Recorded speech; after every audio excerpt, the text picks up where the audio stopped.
Ugh, I don't think many people are going to be joining tonight,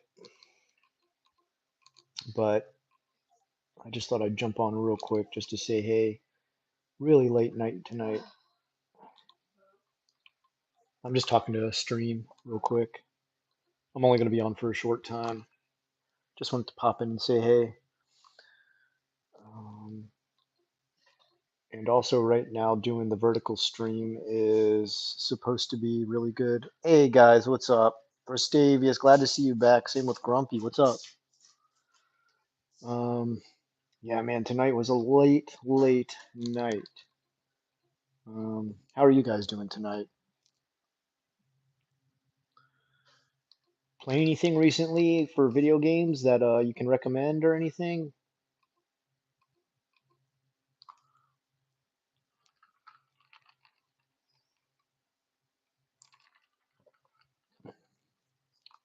I started playing this one recently, guys. You gotta check it out. Oh, wait, shoot. Hold on.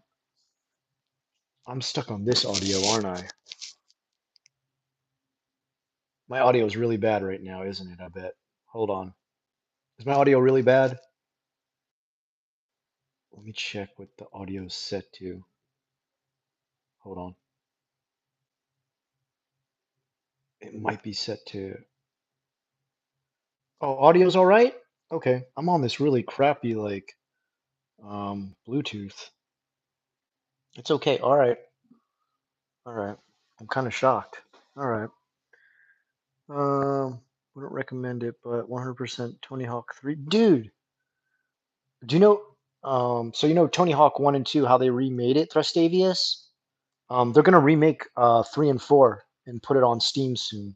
I can't wait to buy that, dude. I've got 1 and 2, and god dang, that 1 and 2 remake is glorious. Playing that on the Steam Deck, that is chill.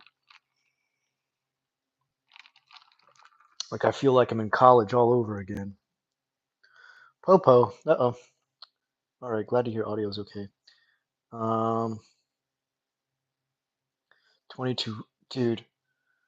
God, how many times my roommate and I got so obsessed with that game that we would like sit there building combos that would go on for like God, like 20 to 30 minutes straight and just see like if we could almost break the game with like the combos we could build. Grinding is like what I got the best at, like especially when they added that balance aspect to it. Oh my God, dude. I couldn't stop after that. Um Popo or Pogo? I would prefer the Pogo. My life doesn't really involve Popo at all. Yeah, there's a bunch of outrage because they're not actually remaking the campaign for 4. Really? That sucks. That campaign was actually really good. That was like the first time you could jump off your board and walk around, right? Am I correct in saying that? Although I have to say, I felt like the series became shit when Underground came out. Like I've really lost all steam for it at all. You couldn't customize your character at the beginning. You had to earn like all the parts that you could put on your character. The chat's covering my face? It looks totally different from this. What? That's weird. Can I move the chat? No, I can't move the chat. All right, hold on. I'll make a solution. Give me a second. Uh,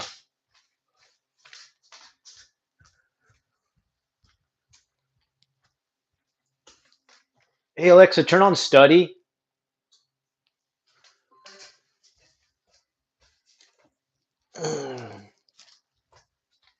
Hey Alexa, turn off study.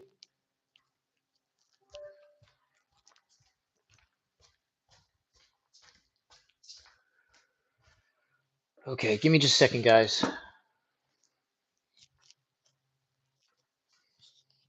Yeah, that kind of sucks. Ugh. Give me a second. Give me a second. Ugh. This might help it.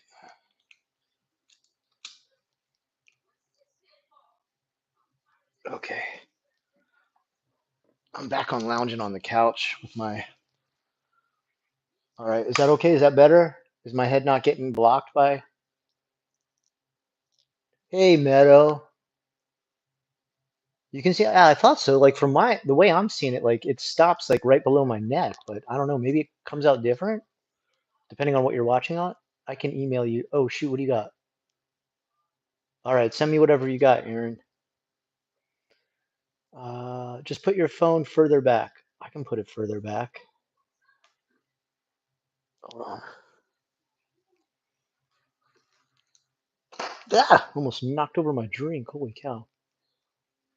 I don't want to lose this wonderful crystal light. $1.39 for a pack of six. Ugh. They added a bunch of bullshit that made combos too easy. With Thug like hopping off your board should never have let you continue the combo. Yeah, that doesn't make any sense. I mean, there are some moves where you do hop off your board in real life, but it's mostly just like to switch from like ollie to nollie or um, fakie or something like that. Maybe do you hop off your board when you dark slide? I was never good enough to dark slide in real life. I mean, hey, Anne, glad you're here. Four and prior, if you fucked up your combo, it was actually fucked up. And onwards, you can just hop off the board. Oh, what? Like it stopped? Like you can keep doing the combo if you hop off? That's garbage.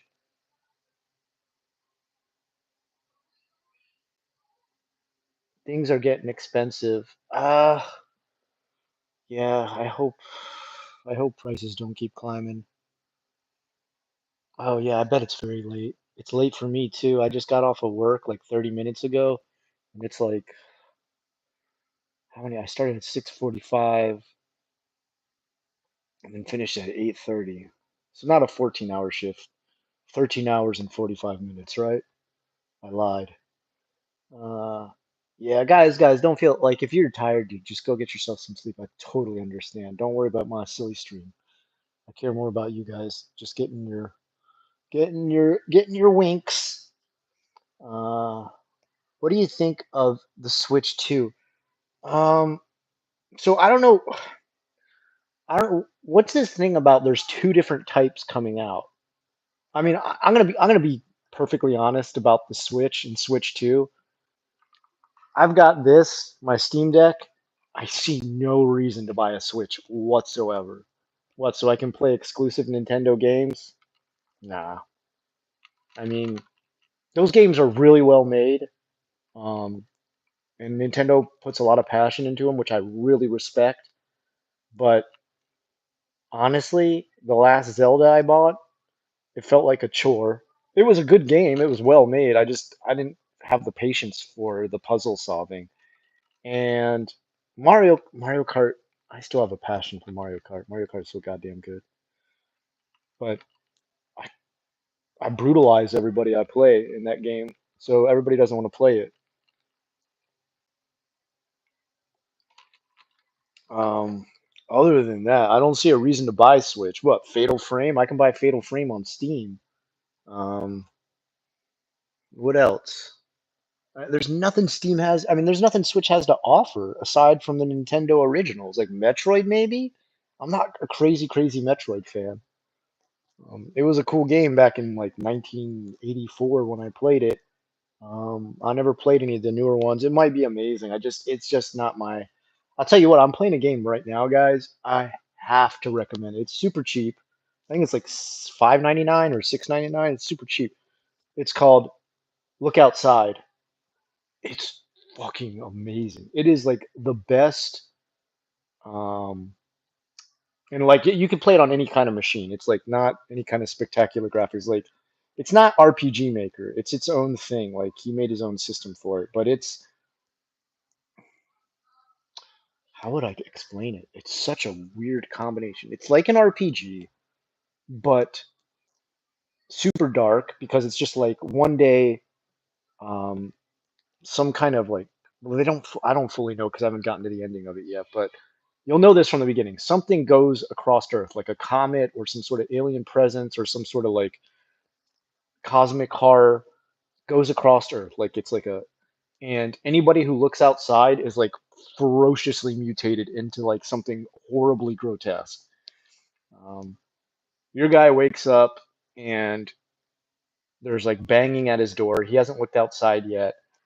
And there's like some weird, creepy people out there. And there's a person next door to them saying, "Hey, don't look outside. I did." And now, like, I'm all weird and stuff.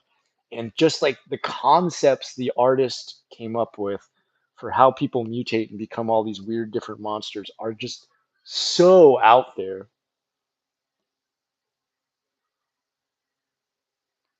A calamity from the sky, if you will. There you go. Calamity from the sky. All right, hold on. Let me catch up with what you guys are saying. Dude, Thrustavius, people are gonna put your head on a pike, bro. But guess what? I 100% agree with you. He says Nintendo has become way too risk averse, in my opinion. They're creatively bankrupt. I 100% agree with you. I was so disappointed at that last Pokemon game. I mean, I know that's not Nintendo. That's oh fuck, what's it called? Whatever that company is. It was the most boring version, and like it was 3D. You could walk around. You had a vehicle even, and you could customize your character. And I still felt like that was a bore fest. Um, I love Mario, the one with the hat, Mario Universe or whatever it was, but I just kind of felt like it just felt like a chore. Like I got through the first few worlds. I forgot how many costumes and stuff I got, but I just kind of like, all right, well, I'm good. Like I felt like I'd played enough of it to get the concept of like, it'll just be more difficult puzzles of how do you need to flip this around or how do you need to switch what you're using to make it through this. And same with Zelda too. I felt like that was the same thing. I was like, get this item to be able to beat this puzzle, get this item to be able to beat this puzzle. And it's like, I'm exhausted. Like, I don't know. Like it felt, I don't, maybe I'm just being too picky, and I am really picky when it comes to game. Um, and then other than that, like after I played, the Nintendo exclusive, although I did love Mario Kart. Um, I always love the newest Mario Kart. Smash Brothers is okay, but I don't know. I'm not a big fighting game kind of guy. No matter what it is, it's not Nintendo's Smash Brothers that I'm not a big fan. I'm just not a big fighting game kind of guy. It was fun back when it was like Street Fighter 2 for a while. Like I was really into it when I was younger, but um, you know, I'm just not into it anymore. I don't have the patience for it. I get how it all works. Like you got to learn combos and do all that. And then what else is there? Like a Metroid? Did they come out with a Metroid for that aside from Dread, which was like a 2D scroller? If I want to play a 2D scroller, I'll play Salt and Sacrifice.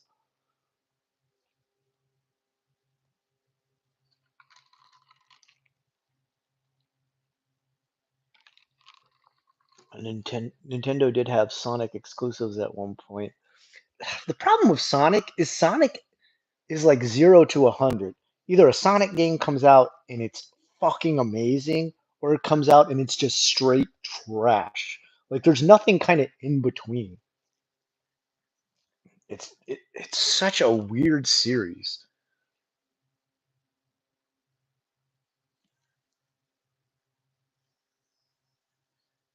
And like the other thing I didn't like is like Switch would try to come out with like they realized like some games like were mega popular on other consoles and they're like, hold on, we can do it. Here's a really watered down version of Mortal Kombat. What do you think? Remember polygons, guys? They're back in Mortal Kombat for Switch. They're like cars immediately lose value when you buy.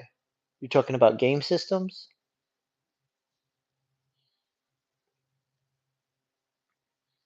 Um, yeah, boneless. There you go, man. That's back from my single lip days. Damn, dude. You're getting nostalgic with me there, Thrustavius. Ah, yeah. Oh, my big fat cat hopping on me here. Yes, how can I assist you, silly boy? All right, just lay down. You gotta lay down and relax, okay? That way we can both chill out. You're 100,000 pounds. There, there we go. We can have both. Um, let's see. Anything else I've played recently? I played this one game. Some people may like it, some people might not. It was called No Skin, and it was kind of like a roguelite sort of dungeon crawler. And sometimes I love those games. Like I like Adam, the dungeon crawler called ADOM, which is adventure something. I don't forget what that stands for. But No Skin was one of those ones where it's just like you die really fast to the point that like you lose motivation to continue restarts and stuff like that. The procedural generation just is there to like punch you in the face over and over. I don't know. Um, oh, I don't know. I don't know if they're all this big, Meadow. I'll be honest with you. I bought like the biggest and the best I could. This is um, the 1 terabyte with OLED, and I think it only goes up to 16 gigs of RAM. I think that's the highest you can get. It might be 32. Whatever the highest was I could get, I got it. Um, I would highly, highly, highly, highly recommend these. Although, you know what I'm kind of shocked by? A lot of the key. Hey, you're not eating my pizza. No, thank you, sir. A lot of the key visual novels, like I really wanted to play Mojika, Truth Through the Eyes, or what's another one by Mojika? I think Little Busters, and they're not compliant with Steam Deck. I don't know why. It's like the simplest thing ever to convert. You're literally hitting buttons to like just move the page.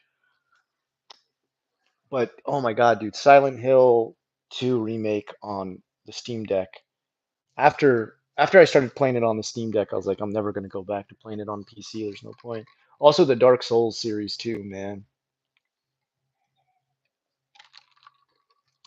I don't think I would have ever beaten Dark Souls 1 and 3 if I hadn't been able to play it on the deck. It just lets you really focus in a way that I don't know how to say it, that being on a PC with a controller just isn't as reactive, especially Silent Hill, especially Dark Souls 2. I've almost made it all the way through that game, and I thought I'd never beat that one. Sorry, I'm totally missing a bunch of questions. What's up, good Hunter? Glad to see you back, man. Ah, Game Freak. That's the game company I was thinking of. I feel like Game Freak is just straight garbage now, and they're pissed because Pal World is blowing them out of the water. So now they're getting all. I feel like that's so shitty. Sue a company because they made a better version of the game than you. Get the hell out of here, man. That's so anti-consumer. Niantic. This is Niantic's the one that made Pokemon Go, right? Am I right about that or am I incorrect? What's your favorite gaming console of all time? Dude, people are gonna hate me when I say this. You know what game console I really got attached to and I loved more than any other one I had because, well, number one, number one, I got almost every game for free on it after people learned how to burn CDs. Sega Dreamcast. I loved my Sega Dreamcast. Maybe PS2 and Sega Dreamcast are like my favorite one. Dude, Sega Dreamcast was sick, dude. You ever play the game D2 on that? That was fun as hell, dude. And you had like a gotcha pet connected to the controller. And so some of the games you could, I don't know why nobody comes back with this idea. You literally had games that created a gotcha pet inside of the memory card. And when you weren't playing the game, you could pop that memory card out and you had the tiny little digital screen. This is like little, spinach green pixels. And you could take care of characters in your game depending on what game. Well, not every game had this, but some did, and you could build up their level and stuff when you were away from the game. So I'd bring it to like work and just mess around with it a little bit at lunch. Come back at the end of the day and had made progress on my game because I could have done some like Tamagotchi pet type stuff with the little memory cards. Like, why has nobody done that again? I felt like that was genius. What about Luigi? What about Luigi? I've always liked Luigi the most. He's by far my favorite character out of there. He was great in Super Mario 2, the dream something when you're in a dream. Why haven't they never remade that game? Whatever happened to Birdo and King Toad? They just feel super corporate. I can finally join in. Our internet has been screwy since the weather. Oh, damn, Eric, that sucks, man. They've lost the match. They really have. Tekken. Dude, Tekken's still killing it. I heard Tekken 8 is sick. I'm just, I'm not a crazy fighter game guy. I have a lot of respect for Tekken and even Soul Calibur, which nobody likes anymore. I like Tekken, Soul Calibur, and Street Fighter 2 because I don't know. Can you maybe you can do it in Mortal Kombat 2? I just like the character creator. It's like so good. Deco Chow, what you doing, you big fat baby? Hmm. You being a goofus maloofus? You big old cupcake belly boy? Mm, you just happy I'm home. That's sweet. Business first, creativity second. Yeah. That's why I think that's why you're going to see more and more triple A's fall. Um, and double A, single A type games pushing forward. I can tell you the last probably 12 to 20 games I have bought have almost all been no name indie developers who have blown me away with how incredible their ideas are. Like this one I just bought now called Look Outside. Just a single guy making the game. It's awesome. Um, what else? Hold on. Let me go to my library right now. 7 Days to Die, that's another one. Just a little double A developer who's been slowly chipping away, making a great game. Aneurysm 4, which Jonah and I just played. Hell yeah, dude. That's like I think just like a couple of friends screwing around with like mods and stuff until they made something they liked. That game's fun as hell. I played this other one recently called Atlas, spelled Atlyss. You get to make like a little anthropomorphic looking furry character. It's not actually a furry, but that's kind of just what it reminds me of. And you get to just totally customize it. And you go through these worlds that like generate differently all the time, but your main hub continues a story that sends you out to these different dungeons and stuff. And you can keep changing your fighting style. There's like 10 to 20 different weapon styles. Um, you get magic on top of it. You get this crazy armor. You can customize every aspect of it, change the color, change the style. Um, it's and it again, it's like just a couple of people making it. Best thing I've played in a while for just like a customized sort of roguelite type of game.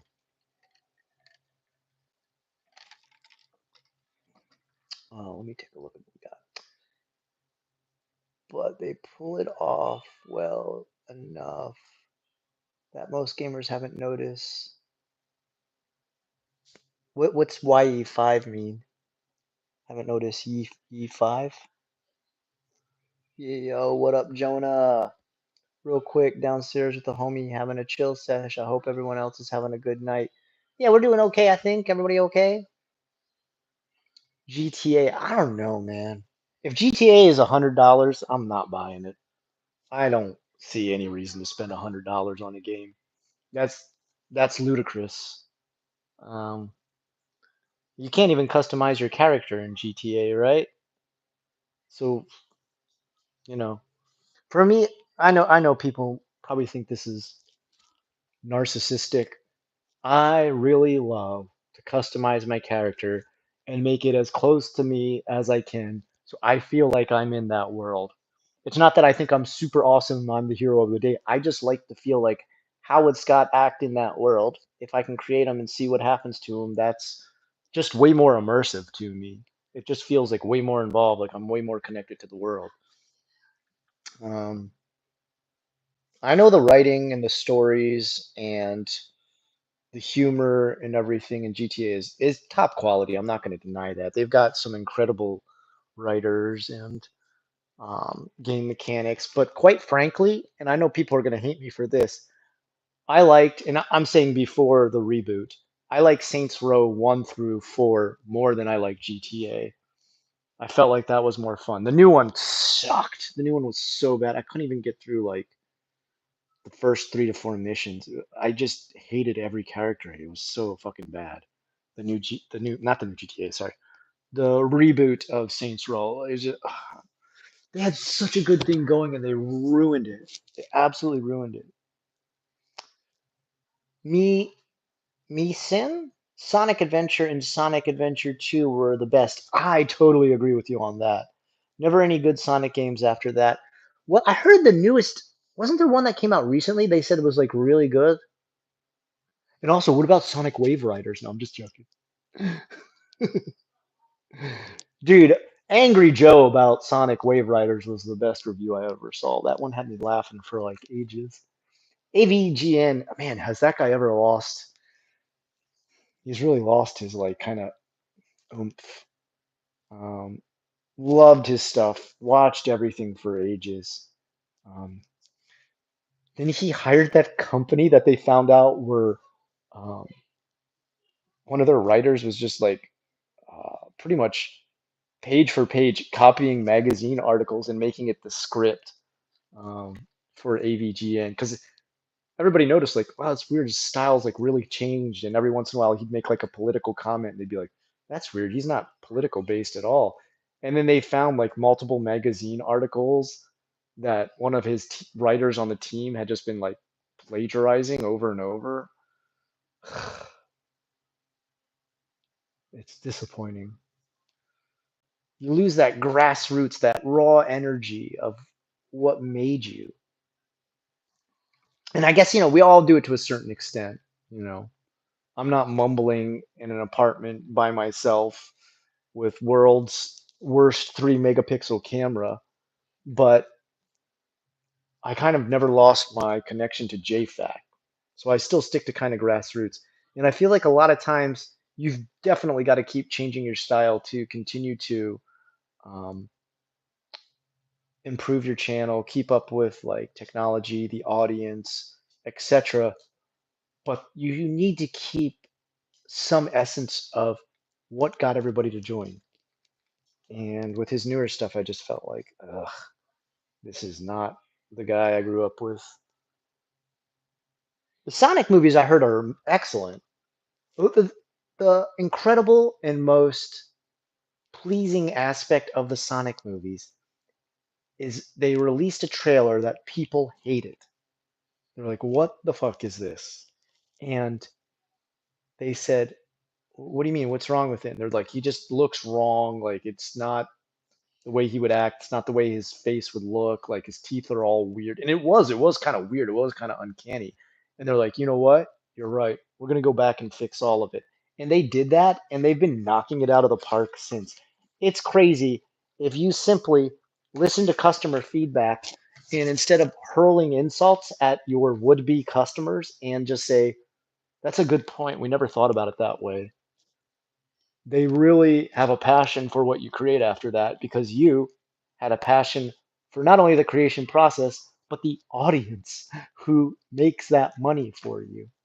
You want to see like the complete opposite account of that would be the Saints Row reboot. I couldn't believe they started attacking viewers. Like they started attacking like if you go back and look at who they were attacking when people were like, "Oh, this seems like crap." Like, why is it college kids trying to earn like their student loans back? Like, what? Why do they look like a boy band trying to start a gang? And they're like, "Oh yeah, well, you look like a boy band trying to make a comment on Twitter. Yeah, idiot." If you don't like it, don't buy it.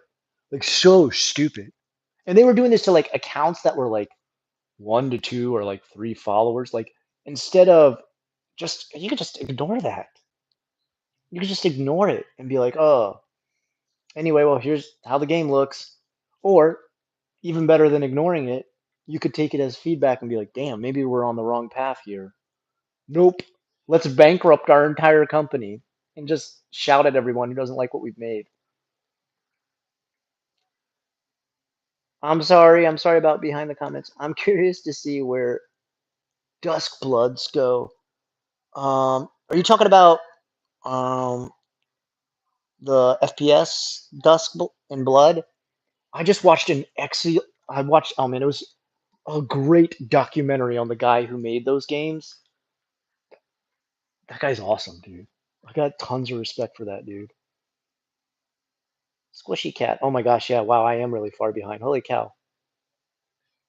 Roguelikes are cool conceptually to me, but in practice I just get bummed out having to start all over. Yeah, me too. Yeah. There was this really good one called Withering Rooms, which was like a mix between Dark Souls, Bloodborne, and then a roguelite. And you simply play as this orphaned girl trying to fight your way through a house of horror. And it was so good. Like the graphics were incredible, the play was good, but you lost everything every time you died. And I just those kind of games make me lose steam. Like I just can't keep myself going. Have you ever had any encounters with con artists in Japan? If so, do you have a video on it? Damn, Striker, that's a freaking great question.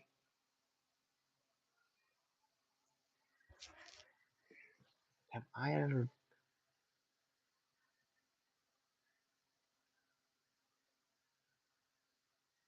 Shit, that's a good question. The thing I remember was going down. I never ran into this in Osaka, probably because people were just too scared to talk to me.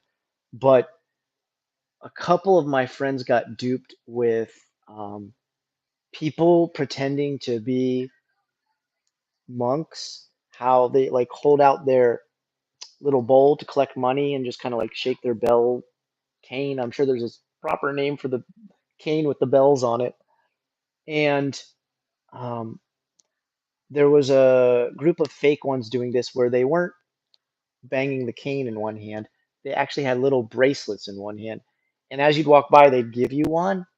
And then if you didn't drop any money into their bowl, they'd like chase you down and be like, yo, hey, I just gave you that. You're not going to pay for it? And people would be like, I thought you were just like handing them out like flyers. They'd be like, no, that's at least 3,000 yen for that, which is like 30 bucks for a shitty little bracelet that like, you see middle schoolers make with beads and stuff. And apparently they found out later it was triads. And if you don't, it's like the equivalent to the Yakuza, but in China. And triads were apparently coming to Japan and doing this, making a big bunch of bucks on it. Have you ever, that's, man, that's a great question, Striker. The idea of learning more about a game and becoming more aware of the intricacies and stuff in an RPG is cool. Yes, yes, I agree. That's why you should definitely play Look Outside in practice. I just yeah. Well, Scott, have you been putting in time with Rise of the Ronin? I haven't. I should. I need to get back to it. I'm being lazy with it. You know what? You know what's going to happen, Eric. Um, Games like Rise of the Ronin, I need everything cleared out for a while. Summertime, when I get to Japan, I'm probably going to sit down and annihilate that game. Um, I want to get so good at that game. There's such a level of technicality you can get into with that game. Game Freak is the video game equivalent to working at a government job. Yeah, it seems like it. Dreamcast is so cool. Dreamcast was great. I don't know where the hell mine went. I don't think I sold it. Probably just moved too many times and lost it. Dude, Sega was like made by gamers for gamers. Dude, they were trying crazy stuff. Do you remember their FMV games for like not the Dreamcast, what was the other one called? The Genesis? Wasn't there like another one in between there? This, not no, it wasn't Mega Drive. Mega Drive's a totally different system. The Sega Saturn, that's what it was. Dude, that thing was sick. Dreamcast was one of the best. Yeah, dude, I loved my Dreamcast. Dude, Dreamcast could have every game burnt for it, so I got like every game for free. On top of it, I had a roommate who figured out how to um, ROM SNES games on there, and I got to play Earthbound on it. I was having so much fun with that system. Really sad to see it go. I remember the worst one I ever dealt with was the very first Xbox. I remember going to Blockbuster after I had just bought it, and I was like, "What are all the games to rent?"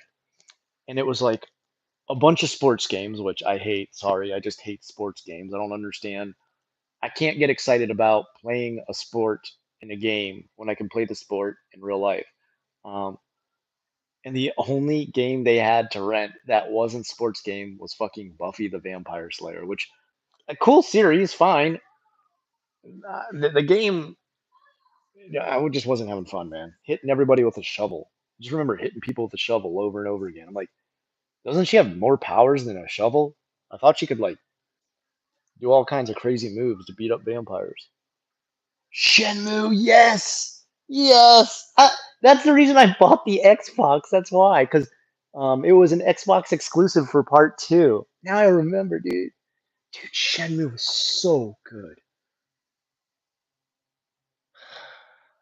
I don't want to buy three. I've never bought it. After watching, damn, what's his name? Pa- Super Eye Patch Wolf. Isn't that his name? Super Eye Patch Wolf. And his review of it, where he said, "I've wasted my life." He obviously had the same passion. Um, damn. And he played it and he said it was the worst shit he'd ever played. That it was just like straight garbage. That's sad, man.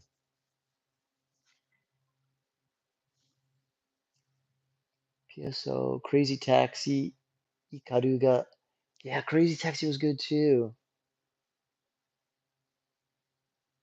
Yeah, Squishy Cat. It sucks because Sega sold Dreamcast at a $50 loss. They said they did it because they wanted to make the console more affordable. Yeah, dude, Dreamcast was sick, dude. I really miss that console. If I could buy that one again, I would, but I bet it's like outrageous amounts of money now. Maybe when I go to Japan, I can go to Super Potato and buy it. Everything's cheap there. Have you ever tried Shmup? Oh yeah, dude. Dude, what was the one I played recently? Dusk Angel? Is that the name of it? Hold on. I'm actually a pretty big fan of shmups. Um, I'm actually pretty decent at shmups. R-Type was like my first true shmup back for SNES. I mean, I played Gradius too. And Gradius was okay. I think Abadox too. I played Abadox, Gradius. Come on, what's going on? There we go. What's going on? Actually, I need to look for that game again. I think it's called Dusk Angel. Let me check.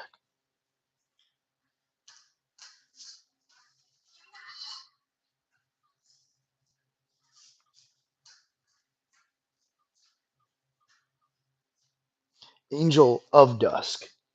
Have you seen that game, Angel of Dusk? Wait, is that the right one? Yeah, that's the right one. Actually, you know what? I need to buy that game again.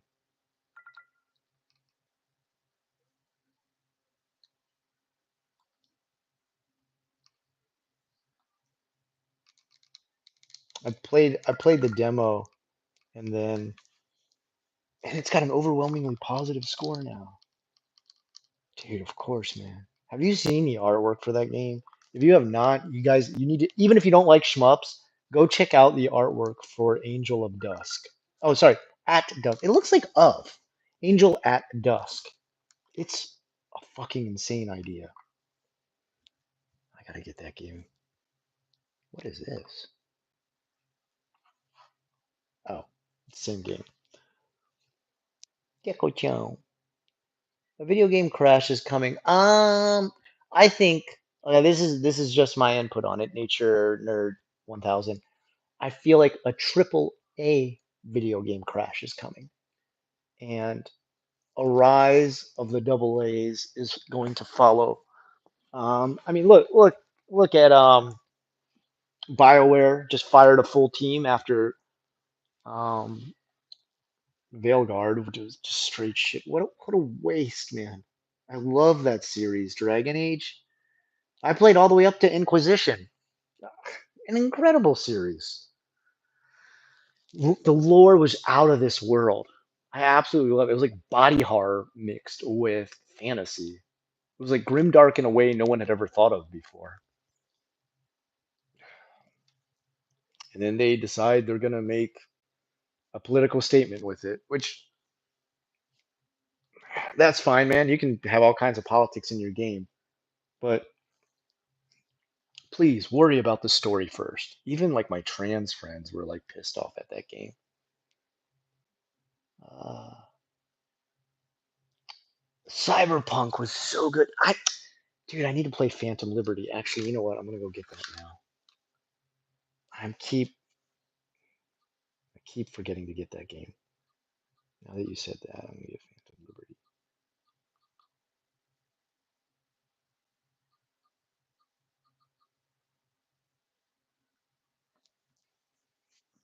Oh wait, it's 17 plus. I can't play it. Never mind. Add to cart. God damn, it's $30, man. They can't bring that price down a little bit.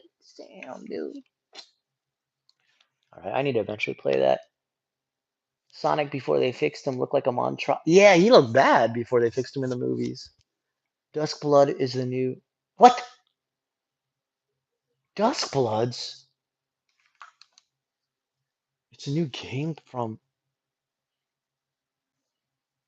Shit. I need the iPad. I gotta look this up right now, dude. I can't wait. Maki, do you have the iPad? Are you using it? Okay, never mind. I'd look it up on my phone, but I'm using my phone to talk to you guys. Shit. Is there anything on Steam yet for it?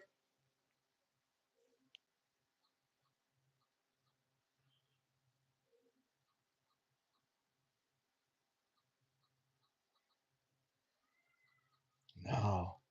Holy shit. There's so much good stuff coming out. Silent Hill F, and now another FromSoft game. Oh, dude, I can't wait. I gotta go look it up. Duskbloods. Where are they gonna go with that? Oh well, okay, sorry. It totally got me sidetracked. I thought you were talking about because Dusk and Blood was both made by the same guy, so I thought you were just like I was like maybe that's like a code name for like that genre of game. I want to send Keanu Reeves so many thank yous. He was really good for the game. I know people were like pissed off about it, but well, not some people really liked it. Um, I need to play the DLC because man, was that ending dark. Holy shit. I heard like it lets you kind of fix up the ending. Zimzam. Have you ever heard about the UK TV show Adolescence? No, I haven't. What about it? Is it do you recommend it? Beat the game literally. Microsoft going to third party to port games to Switch and PlayStation. Yeah, I don't I mean, frankly at this point, I don't really understand why you would go out and I guess there's some I guess there's some reasons for it. Like I always want to buy a better computer and not a console because it's like reaching a point where it's like you realize your console is just kind of a medium level version of the best PC you can buy. And it's just like what, almost all games come out on Steam now. And if you've missed something from the past, you can go on GOG. I don't know.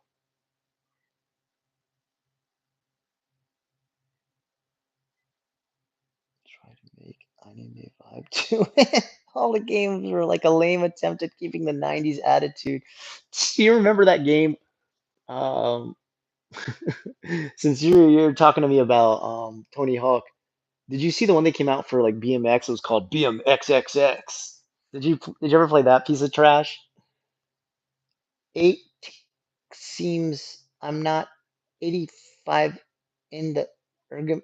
I don't know what you're saying, Kai. I'm sorry, I don't know what you're saying. The Xbox Series X is backwards compatible with X and 300 games. That's cool. Sports games are actually. Oh no no no no no no. Sorry, me some. You're right. Sports games are fun. I'm not the right audience for it. They totally are, and I totally get. I love Tony Hawk, Pro Skater, all those games, and I could also skateboard in real life. So I get it. It's like I get to do like a hero level version of the thing I enjoy in real life. So I totally, totally, totally understand. I'm just not a sports guy. So I'm not trying to diss anybody who plays those games or those games. Oh, night, Aaron. See you. Off to sleep. Okay, see you, Meadow. Oh, no, wait, wait. Aaron, are you saying good night to Meadow? I don't know. Anyway, good night to whoever's sleeping.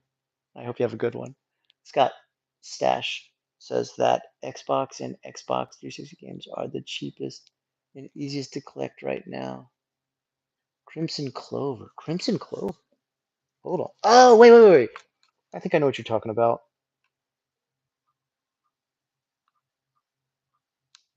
Let me just look it up to make sure.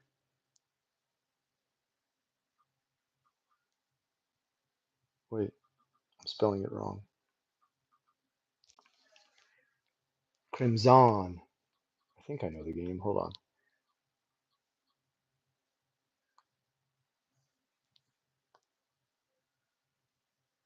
Ah, yeah, yeah, yeah, yeah, yeah, yeah. The shmup, right? I haven't played this one. You're saying this one's pretty decent though? Holy shit, dude. Yeah, it looks pretty sick. All right, I'm gonna have to check this out too. Let me add that. Hello, what's happening? Hey, Rich. Haven't seen you in a while, bud. Glad you're here. I don't want to say anything bad about Buffy. No, no, no, no. Buffy's fine. The show was fine. It's a little strange about how the movie came out and was like totally didn't do great, and then they came out with a series that used a totally different actress, and it did pretty decent. Um, I hate to hear about how they were treated on set. I don't know if you guys know about like how horrible like that crew was treated on set. I will say they're one of the few. What are they from? CW or WB? Which channel had them? I heard it's one of the few where the actual crew that worked on the show, they weren't assholes to each other, unlike goddamn, what was that other one with like the witches? I forget, but apparently with Alyssa Milano and Tori Spelling, and I heard them that group they were just like mega bitches to each other. They sounded like disgusting people, like just wretched. But apparently the Buffy crew, they're all pretty decent people. Angel at Dusk looks amazing. Love the horror, right? Isn't it, dude? It's blowing me away it's out of this world. AAA dev is just too expensive now. Well, I feel like what's happened is because it's so expensive to make these AAA games, they've hired the cheapest people they can, like brand new people who are just starting. Like I heard with BioWare, they said almost everybody was making their first game ever.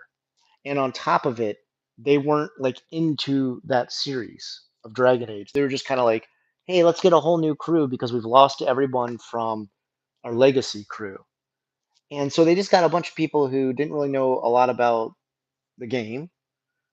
No offense to them because they're starting their first, video game programming, etc., art, whatever. But it was their first game. You got to start somewhere. But I don't think it's a great idea to hire a gotta start somewhere team for like a legacy IP that fans adore. Um, Same thing with what are they called? Ubisoft. Ubisoft just hires out second and third party. I heard there was like certain parts of Skull and Bones that they hired out a third party programming group, and that third party group hired out another group, which hired out like it went more deep that they kept hiring. Like that was like, ah, we'll pay you this chunk of the money, we'll pay you this chunk, and what they got in the end was just like a broken piece of shit where you don't even leave the ship to fight each other, and you can't heal people or fix your ship. You have to instead shoot healing cannonballs into your ship to heal it. Which what? Have you not played Sea of Thieves? Like it's a billion times better. I don't fucking get it. Gameplay always, yeah, gameplay is always way more important than graphics. The game I'm playing right now called Look Outside, it's definitely like maybe Super Nintendo level graphics. It's fucking glorious though. I'd play a game like Katamari for PS2 that actually had soul and thousand times. Yeah, yeah, I 100% agree. Mario Kart World has boat races or the carts turn into jet boats on the water. Also, you can race as the Mario Kart Wii cow. Okay. The only game I'm waiting for is the new Mass Effect. God, you and me both, Richard. What do you think, Richard? Let me ask your opinion. You think it's going to be okay? They're not going to pull another fucking um, purple and pink bullshit game. Well, what the hell is it recently with like RPGs being like purple and pink? Avowed, Dragon Age, Veilguard, like those are the two newest ones I can think of. And they're just like these bright, saturated, sort of aero pastel looking clothing type games.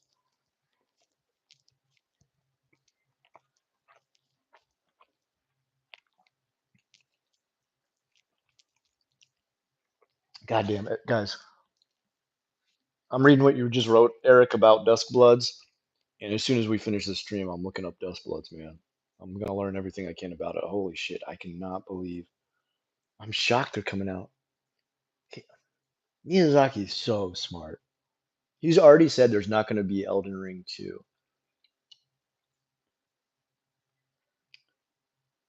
which I get it. I understand. Like, he doesn't, he did amazing with it. Elden Ring 2 was kind of like a gateway game for anyone who hadn't already fallen in love with the FromSoft series. And he knew it. He did it. He like scored like the perfect goal. And instead of beating it into the ground, he just says, "Ah, that's perfect. I'm done." Um, that's one of my many magnum opus. Um, Now let me move on to something totally new.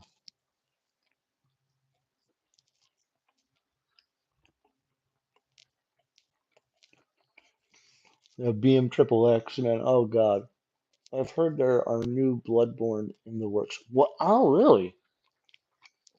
Now, see,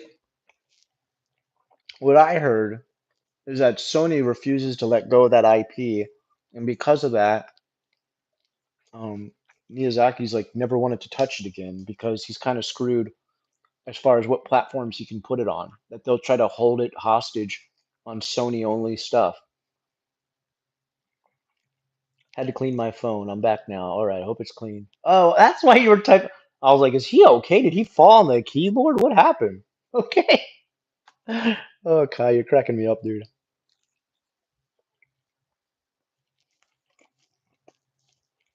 The Xbox reminds me of Elon Musk pretending to be in touch with gamer internet. Yeah, it's like I imagine like an executive room, an executive meeting, 50 to 60-year-old men sitting around in suits. Um, and they've been told today for today's meeting, we want you to bring in some of like your best ideas for games, and like what you remember as a kid, you know, being excited so that we can kind of bring back that same enthusiasm. And someone's got the fucking Pong controller with the little knob on it. Another guy's got Tecmo Bowl from TV. Um, some other idiot's got like a Tiger handheld, and they're like, um, yo, what is up, guys? I have heard recently from the youth that being both hip and rad is a very important part of game making. And let me tell you my idea of a game that's possibly on the edge of the most hip and rad thing ever. BMX games, because kids love these brand new um, esports, I think they call them. Super sports, X sports, that's what they're called. Um, and what if those had girls in it? Hmm? Teenage boys love girls, and they love X sports and X games.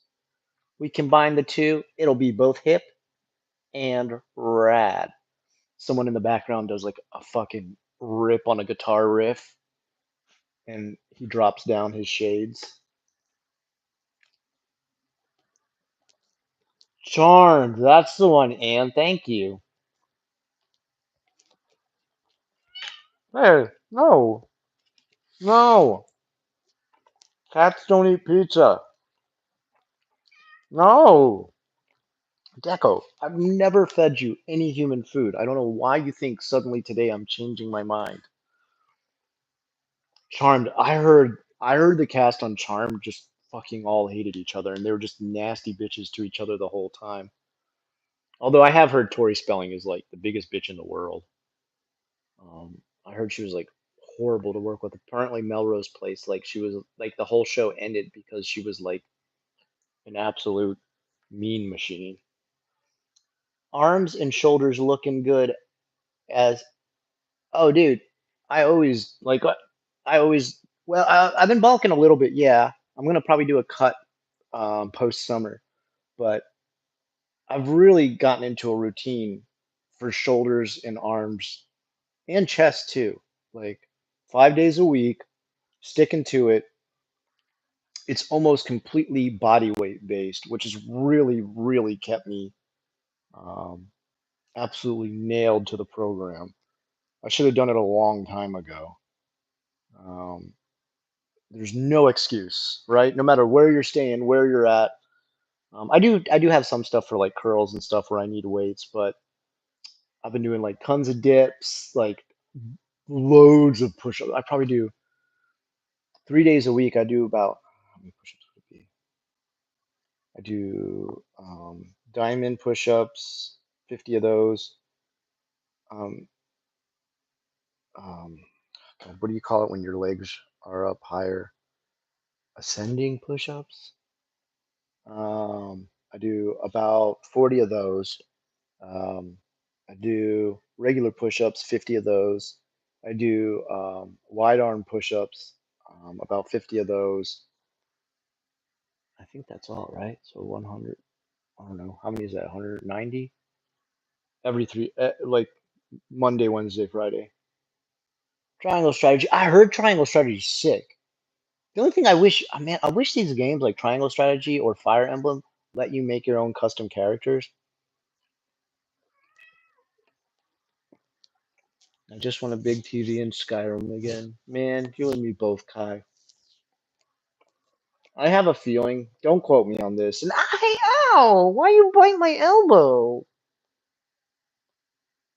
You're so mean. Oh my gosh. What, because I'm eating pizza? I'm really sorry. I fed you first. Why are you being so aggressive? Oh my gosh. Really mean. You're usually never mean to me. Um, I want a big TV in Skyrim. How do you guys feel? Like, I could be wrong, okay? Like, and tell me if I'm 100% wrong on this.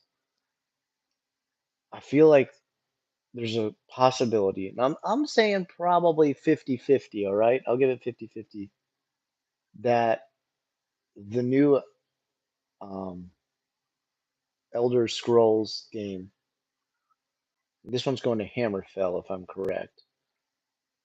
might suck. They're not changing game engines for it, which is fucking crazy. That game engine is shit at this point.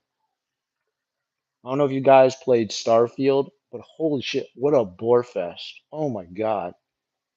I was never so disappointed by Bethesda in my entire life. I mean, I wasn't even Fallout 76 or whatever the hell it was better than Starfield because I didn't know what the hell was going on with that game. At least that one had shit that was so crazy that I'm like, well, I didn't expect them to put this in the game. That's insane. Starfield was just like the most cookie cutter, vanilla, go nowhere plot, hateable characters, annoying groups and teams and cliques, and fucking brain dead NPCs. One of your fucking missions is get somebody a cup of coffee. What the fuck? So it makes me so angry. I'm cussing way more than I normally do. The, I had to get a lady a cup of coffee. Like I'm pretty much dragonborn in space, and I'm getting you coffee. What?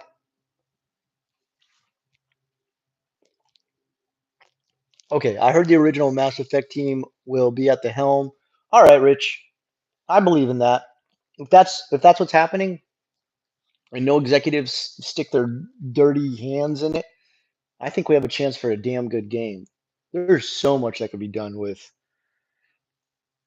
Mass Effect. Mass Effect, made the right way, could be the game that shows Bethesda, look, you idiots, this is how you should have done Starfield. You made total shit for sci-fi, and guess who just kicked your ass? Fucking Mass Effect. The Switch is the ultimate RPG machine. It does have a lot of RPGs, doesn't it? God, we gotta grab a beer or six at some point, man. Yeah, definitely, dude. That would be fucking fun to sit down and drink beers and talk games, man. I bet you we'd go on for hours, dude. Deco demands Fammy chicken. Oh, dude, yeah, he'd probably lose his mind if I brought that in here.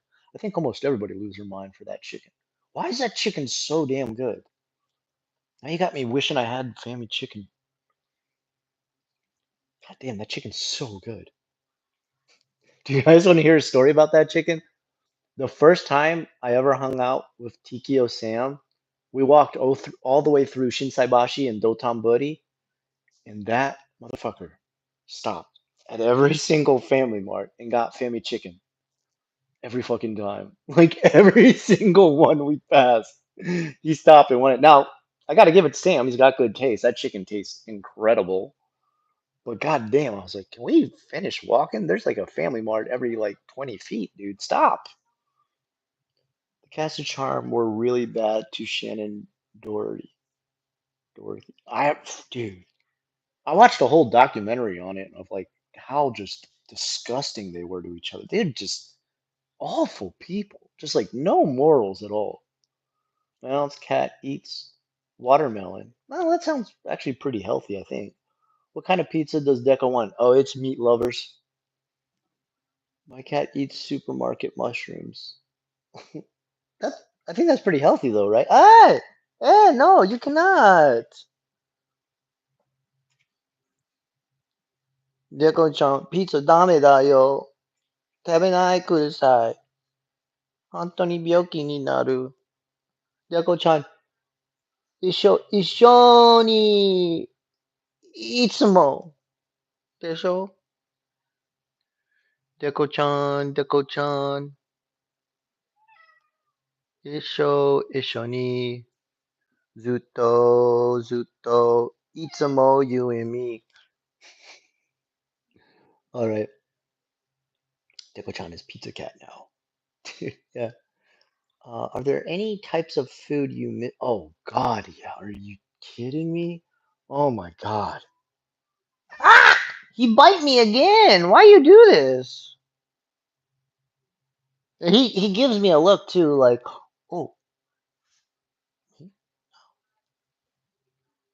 why are you being so mean to me tonight? It's so aggressive. Oh my goodness. Whose cat is this? Go, someone come get him. No, don't. I love my Deco-chan. I want him forever. Um, God, what do I miss? Oh my God, I miss so much, dude. I miss actual sushi. I miss sashimi. I miss Japanese rice. I miss unagi. I miss uh, mabudofu. I miss ichi ramen. I miss gyoza. Oh my God, I miss so much. I miss so much. God, I miss so much. And what is that? What is the one where it's like a sweet potato but made into like French fries, but they're like hard and crispy? I swear to God, I can't see that snack anymore. I see that snack, I'm gonna eat like bagfuls of it. Like I forget what it's called. I can't remember what they call that.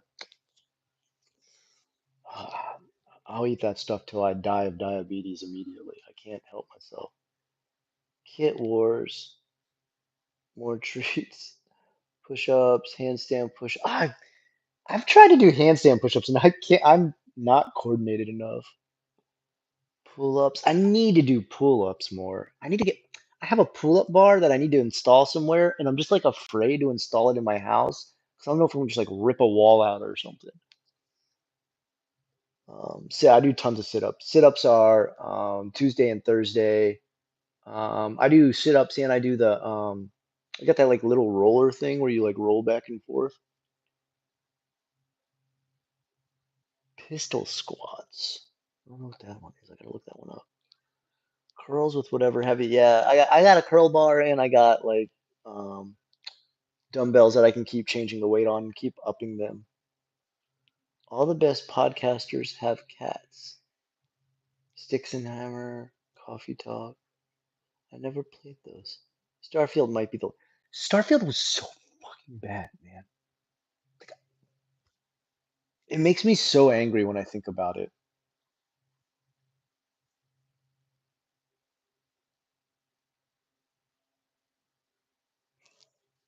Like, what the hell was that? How did? And then they come out with Shattered Space, and I didn't even. I didn't even buy it. I didn't even buy it. First time a DLC comes out for a Bethesda game, and I'm like, yo, fuck no. It got such bad reviews that like it's like mostly negative now. A mostly negative Bethesda game. Ugh, it's painful, man.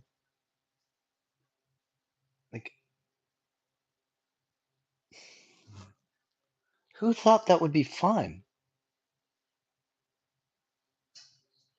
Like, there's another game out that's similar to Starfield that's a little bit more fun. It's called TurboTax 2025. Go fill out your tax forms, and you will definitely have more fun than playing fucking Starfield. That's how bad that fucking game is. Richard 2 says, I hate Starfield. God damn, wasn't that game just like the worst? I think if it were any other company, if they were like a really no-name company, and like they're like, sorry, this is our first try at an RPG, I'd be like, you know what? And if the game only costs like $20 to $30, I'd be like, you know what? Good try, boys. This is pretty decent. Not too bad. I'll give it a whirl. And then Bethesda, AAA, best RPGs we've ever known, games that you've like played on every device in your house, including your smart fridge, and you're like, holy shit, I can't believe they're gonna break into sci-fi. Everybody get ready. This is going to be the best sci-fi RPG we have ever played. And, and then it was just like a wet fart of a game. You go, what? What the fuck is this? Like everything looked outdated from like the second I started playing it. Like talking to um, the companion characters. I, I just I'm thinking the whole time like, really? This is as far as we've come? Like these plastic weird faces were only the eyes and the mouth move and there's no muscle movement and the rest of their face, like they've become addicted to Botox. Like what the fuck is he cannot has a pisha. Yeah, it's true, you can't. Deco-chan, stop, please.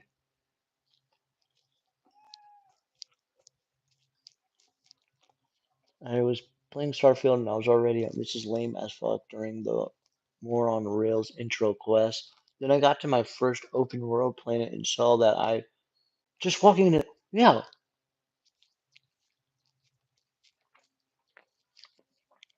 everybody kept talking about how fun it was to upgrade your ship and customize your ship, and I just thought, damn, I can't wait to get to that part. And then I fly and I realize there's no fucking point in having a ship. You can literally just fast travel everywhere. And you're just what was the point? Why did you add a ship if we can just fast travel everywhere? What is this? Oh, God damn it, that game was shit. Ah, the more I think about it, the angrier I get. TKO Sam's lost his mind. Follows a bunch of white supremacists. Whoa, really? Are you serious?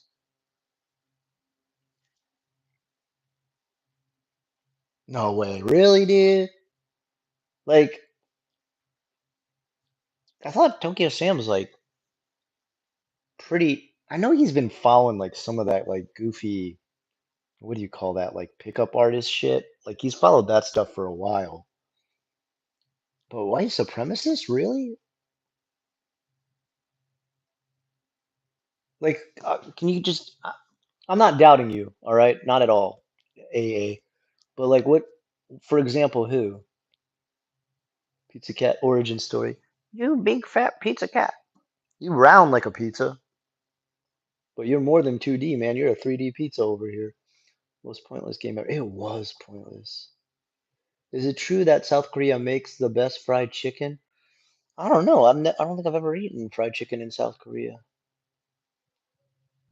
I don't know. Japan, I mean, Japan's got some okay fried chicken. The only thing that drives me insane with Japan is they've got wings that they sell, but I don't know where the fuck they get these wings. They are the most meatless wings you've ever seen in your life. First of all, they're like, imagine the smaller type of wings that like um, a Cornish game hen would have. Now, minus that by 50%. And that's like there's literally like wings there that are like only this big. And you're just like, what is the point of putting bread on this, of breading this chicken? There's no meat inside, you're breading a bone. And when I bite into it, I'm literally just eating the breading. I don't understand. That stuff drives me nuts. How long were in Japan? 15 years, nonstop, but I do go back to Japan every summer too. Do you plan to live in the US forever? That's a good question. We're still kind of trying to figure out where we're gonna. I think like when we retire, we're definitely gonna live half and half, like 50% in America, 50% in Japan. I may, I may move back there eventually. Okay, I'll say this.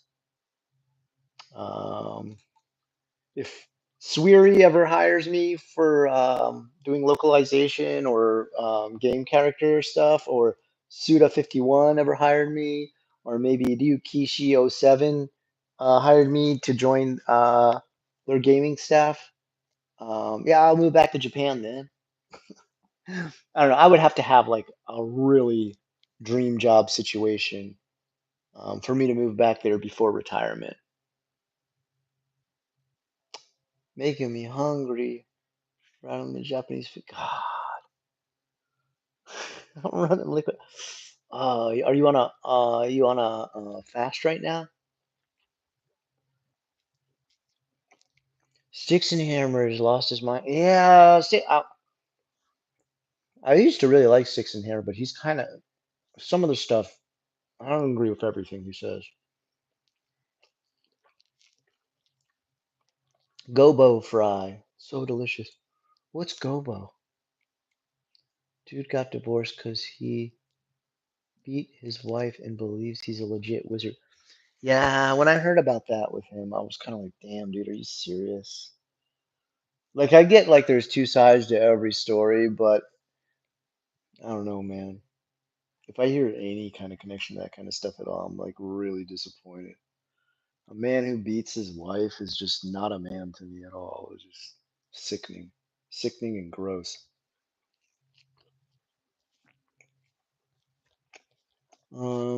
Bayonetta 3 was a good game despite being boycotted. Oh man, wasn't it barely boycotted though? That idiot, that voice actress, man, was she ever greedy? Holy cow!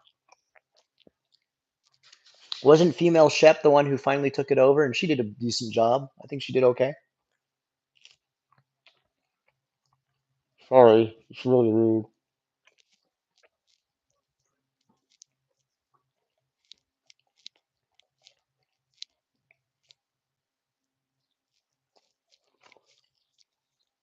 Ew, really? I did hear stuff like this too, Thrustavius. I don't even want to repeat that comment, but I did hear about all of this. It was just like, that's weird, dude. That reminds me of McAfee. What's his name? John McAfee, the guy who made the McAfee um, software to like stop viruses and stuff. That guy went fucking nuts like that, dude. He went off the deep end. Me and my wife are beyond scared that Bethesda is going to destroy it with microtransactions and shit that doesn't need to be in there. I don't know.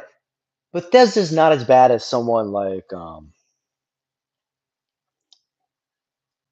Ubisoft, where there's literally like microtransactions to progress in a single player game.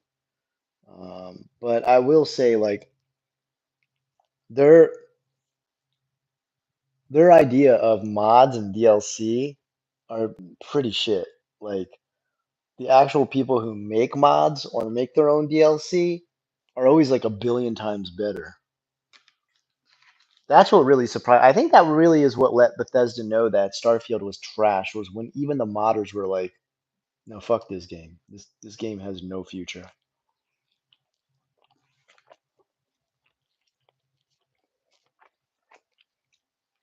My favorite meal is steak with sweet potato fritters and salad. Steak and yeah, a hot. Just I like normal potato more than sweet potato. I know it's kind of weird, but Elder Scrolls 6 is what I meant. I ran out of type. That's okay. I knew what you meant, Eric. Favorite meal, like the one it or your last meal. Yeah, just one like that's like a comfort food, Aaron. Hey, Sunwoofy, what's up? Actually, later sometime this week, I want to talk to you, Sunwoofy, and Ann, and Eric, and Jonah. I have an idea um, that I want to try with you guys for RPG. Um, there is, and I'm taking into consideration not everybody has like a high level PC. There is, okay, what is it called? Wildermyth? I've played this one in the past, and hold on, let me check it out. Wilder. Oh shoot, gotta delete the old stuff. Oh, there it is. Wildermyth, right?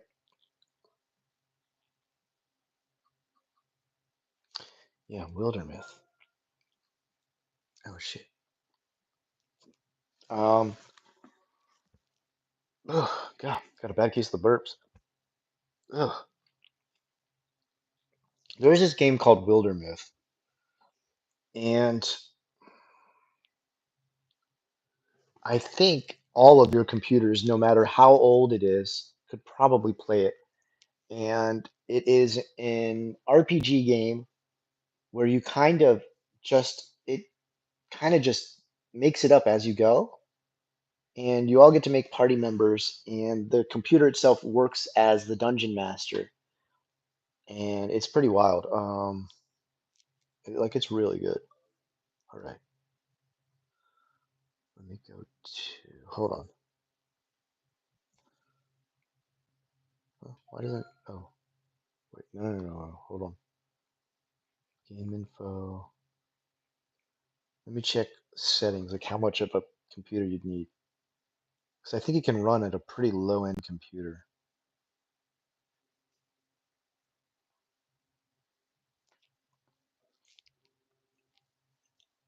Hold on. Damn, where's the...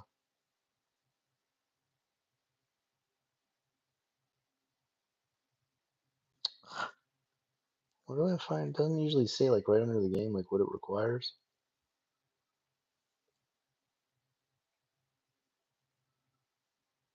Achievements. The achievements. Give me a second. Oh, maybe it's on the side over here. Wait. Oh, damn! I thought there was a new DLC for it, and then it's like, no, these are the ones you already own, and I own all of them. Where is it at, man? I don't know. Anyway, um, it's pretty good. It's a pretty good game. We got to try and play it all together. Have you ever watched the Fallout TV? See, I watched that whole thing. That was really good. I was, quite frankly, I was shocked at how well they balanced it. Like, not too goofy, not too family friendly, not too gory, but just a little bit enough of each one, and sticking to the whole, you know, premise. And I like the only thing that pissed me off was people who were complaining that the lead character was a female. It's like, who cares? Like, who cares? Like, all that matters is a good story, and it was a decent story. Like, I was hooked. Even my son and I, like, both of us watched it and we're like, when's the next one? When's the next one? Okay, my back. Did it resume? I think it resumed the same one. Yeah, guess what I did, guys? Yeah, guess what I did, guys? This is real smart. Um, okay. Yeah, I was a dum dum, and what I did was when I moved it to be higher up, my phone, I guess I had loosened the charging a little bit, and I just let my phone go totally dead because I'm a dum dum McStupid pants. Oh, what Wildermyth? Yeah, check and check out and see if your PC can run it. I'll tell you what, guys, like if all of your PCs can run it, um, I'll buy you guys a copy if you want. If you like, um, I'll grab you guys a copy so we can all play together. I have been dying to play that game. And I was like feeling bad the other day when I was like, hey, let's all play Aneurysm. And then I realized, wait a second, not everybody can play the game. Um, because you can't expect everybody to have the same PC as you. Like, I'm not thinking like that. And I was like, shit, but I want to play like an RPG with these guys that like I can also be a character too. Um, and then I remembered, I was like, Wilderness is fucking incredible. If you've never played it, like, it's got procedurally generated aspects, but they've been really melded together so well that you can barely tell that that's what's happening.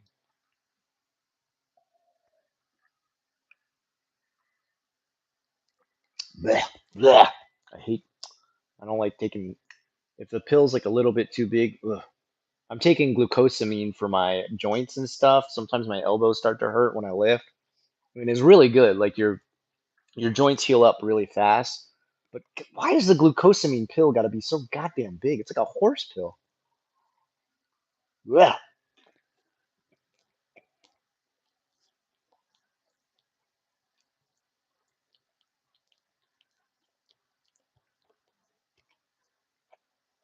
Whoa, what? Ty, what's going on, man? How are you just joking around? Like, I mean, I can't imagine you watching a stream is insanely loud. Haven't you watched you have haven't watched you in a while, man. Are you still in Japan? Um, between Japan and America. During summer, I'm in Japan. During winter, fall, I'm in America. Wife and eldest son is out there. Youngest son is going to school here.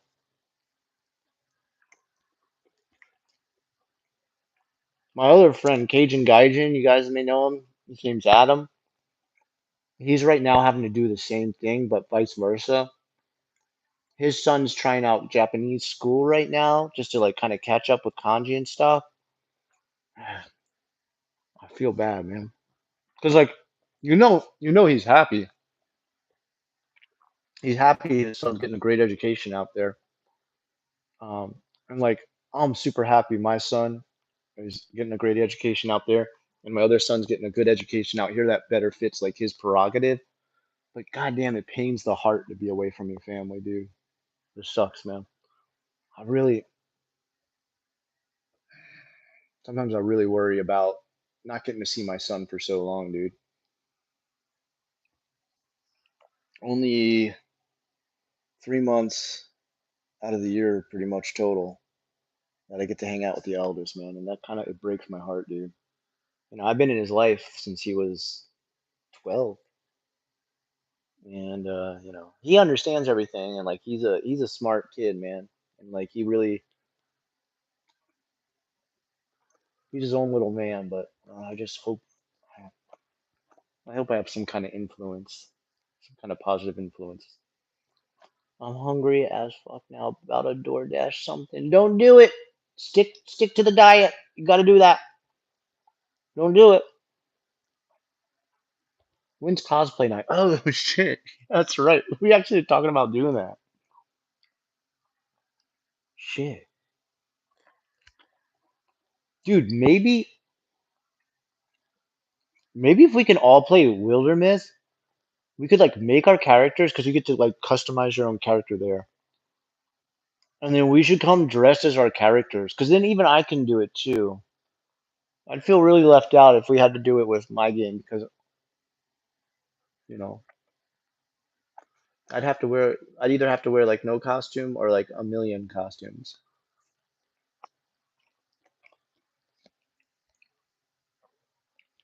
He's cosplaying samurai right now. Who? Me? I don't follow the Bushido code, so I'm like a really bad samurai. Oh, it's called Wilderness. It's really grabbed your interest, dude. Eric, it's such a good game, dude. Like,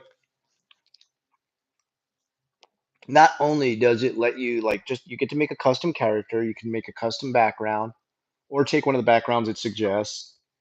Um, it procedurally generates a story for you, but it's a progressive story that does actually have an outcome in sight that it wants you to progress towards. It doesn't force you to. Um, and you may take way longer than everybody or way shorter, depending on like how aggressive you are. But then on top of it, things that happen to your character along the way, like shape kind of who your character is. Like if you take like a mortal wound to like an eyeball, like you're fighting with only one eye from then on out. I had stuff where like my guy got cursed and like I forget what happened to like his arm or something. It was like turned into like solid blue stone, but he could still move it. So like I started fighting everything with just like one arm that was like made of solid blue rock. And it even when I got like the DLC and the extra adventures and everything, like it slowly progressed my character that way. Like you even age over time and you can even like start families and have your offspring like take on future quests and stuff like that. It's amazing. Actually, I'm probably gonna play it like after I finish talking to you guys.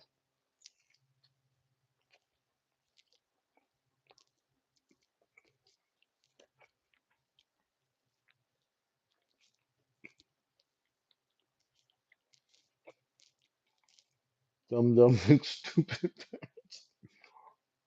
Sometimes when Aaron, when you type back to me some of the stuff I say, I'm like, did I really say this stuff?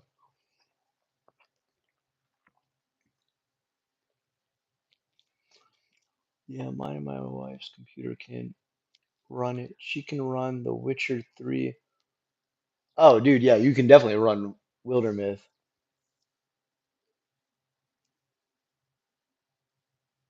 Dude, oh, you can run it right in. Oh, dude, guys, we have to all play it.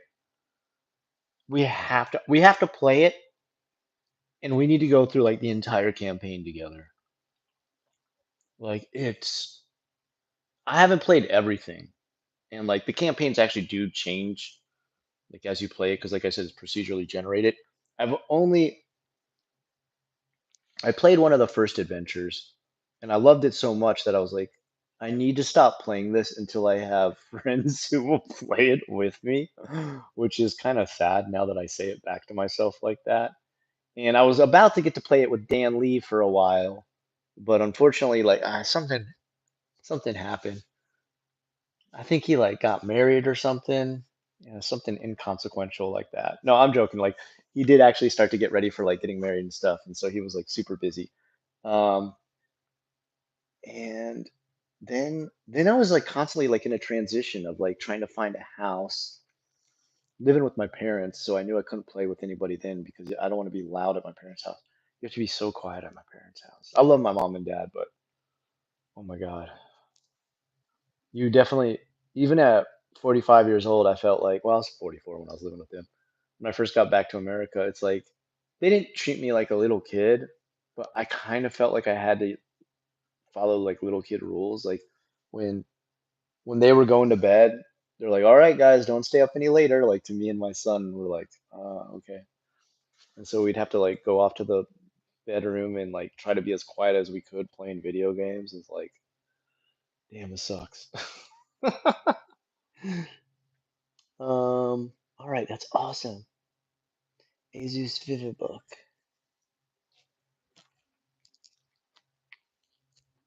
Ah, look at the page. Wait, what did you say, Cecilia?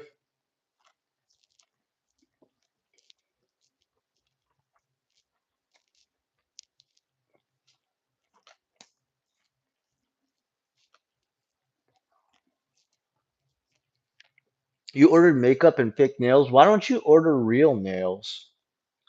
Like ones that people have grown out like excessively long that like start to curl, like they're trying to get into the Guinness Book of World Records. Why don't you order those instead, Anne? Why fake nails?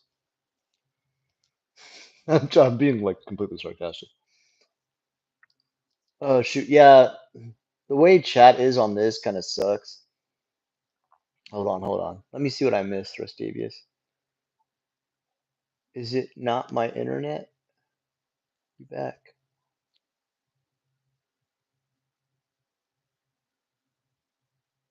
Uh, did his phone die? My phone did die. You were right, actually.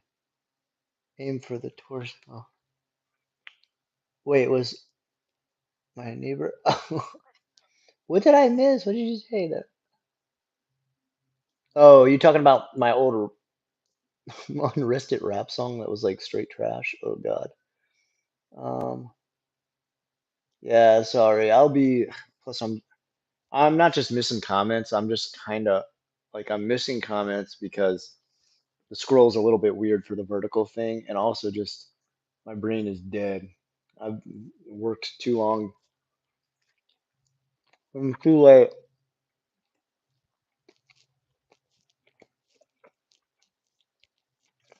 The second you turn 18, yeah, I was out at 18 too. Yeah, don't get me wrong, dude. I was ready, dude. Um, I love my mom and dad. Like I couldn't have asked for better parents. They were great parents. Um, but there's a time you need to leave your parents, man. I love them to death, but God damn, dude. My mom every morning, dude, she gets up like crazy early, like insane early.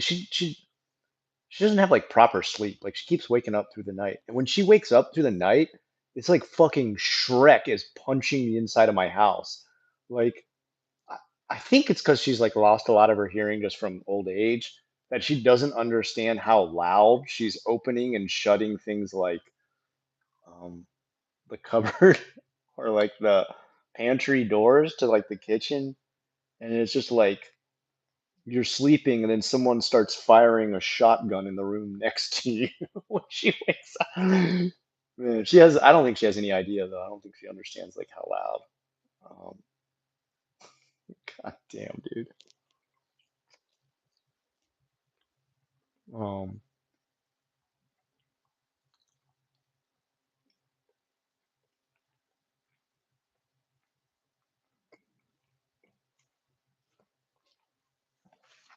I love my dad too, but like, um, anytime Maki would get excited about any kind of game he was playing or anything like that, it gets loud like a kid does. Like, yeah, all right, yeah.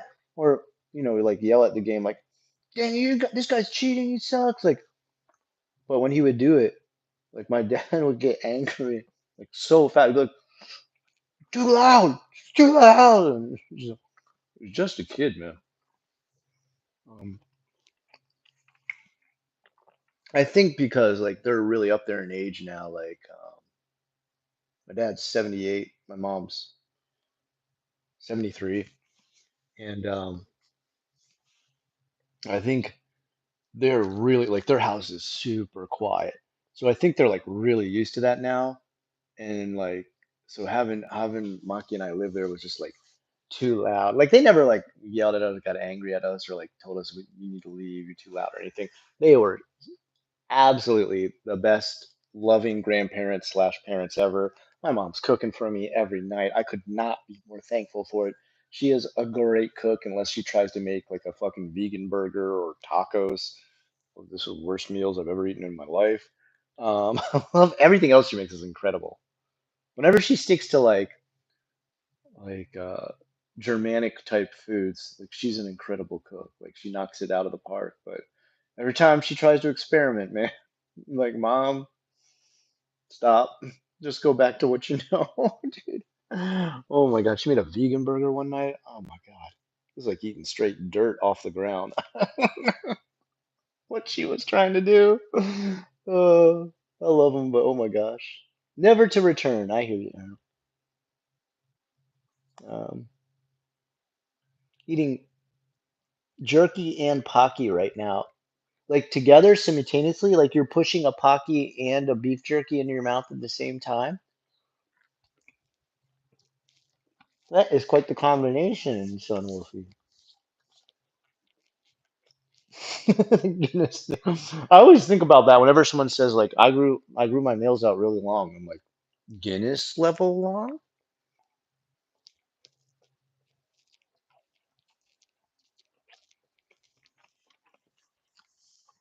I never understand people who want to continue living with their parents as adults.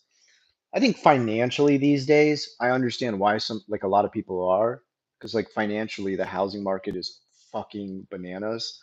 Um, so financially, I have 100% empathy for people still living with their parents. Like that's a rough goddamn situation, especially if you just finished college right now.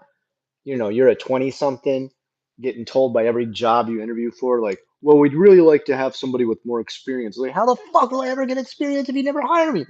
Um, so like I totally empathize with that. I was there for a short time before I left for Japan, but I almost immediately like left for Japan after I finished college. It was a really short time where I worked a few weird jobs. I still lived alone during that time too. I was like a business property manager. Um, I worked as an art teacher for a small Episcopalian church that paid like almost zero money. Um, I was a non-tangible loan collector, but god damn, I love my mom and dad so much. They're so awesome. They're the best parents. But yeah, dude, living with my parents after 18, fuck. That was rough, especially just coming back to America and living with them. They gave me so much opportunity though. Like it was so much easier to buy my car, so much easier to save money, to have enough down payment to put on a house. And just, I mean, the only reason I have a house is because of them. They gave me the financial stability to be able to buy one. I would have never made it without them. They helped my credit out because I had like a zero credit, like I just didn't have any credit because I had no history. It wasn't bad credit, it was just no credit. It was weird. Like what people would do, they do credit checks on me because like every place you go try to offer you a credit card, and I'd be like, yeah, I better get one so I can build credit. And every place would be like, it comes back as no history. What happened? Like I had died and come back to life. I was just like, I haven't been here for 15 years, and they're like, I've never seen this report come back. Wait, what? I never. I was out at 16, bro. You keeping spawning pizza pieces? The Nazi stuff too. Who's You're not saying TKO Sam's into like Nazi stuff? Hell, I don't. That doesn't even. I don't understand. Isn't he like Arabic? Like I could be wrong. Like correct me if I am, but isn't TKO Sam like his background is Arabic? Am I wrong? Like he's half Arabic, half white, if I'm correct. Now, tell me if I'm wrong about that. So him being like a Nazi sympathizer, I'd be kind of shocked. I don't know.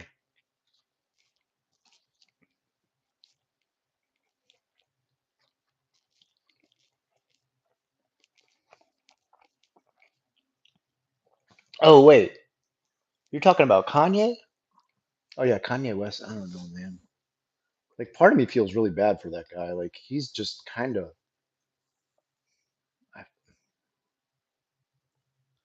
he's like a tortured artist. Like I hear some of the stuff he says, and I was just like, you're just not in your right mind right now. Like I don't know, someone needs to help you gain control. Now he's like addicted to like laughing gas and stuff. That's sad, dude.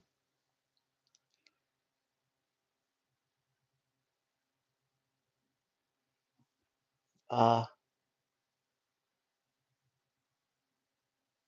oh, okay, okay, yeah, yeah, yeah. A was yeah, yeah. He's not, yeah. Wait, so wait, did you?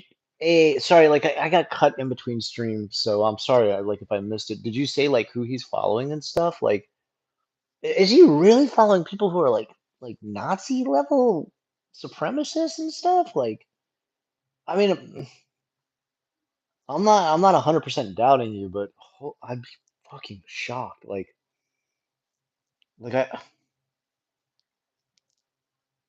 no matter what beef or anything we've had in the past, like I saw TKO Sam as like pretty open-minded as far as like race, religion, creed, code, like background. I felt like, I mean, I, I'm just kind of shocked to hear that kind of stuff. Um, First vid I watched of yours was when you were living in Japan. I still live in Japan half the year. I still talk about Japan and everything. I still love Japan. I'm not gone from. I still have my house in Japan. I still own a company in Japan. Although my friend's running it right now, he's making all the cash off of it. But guess who gets the tax cut? This guy.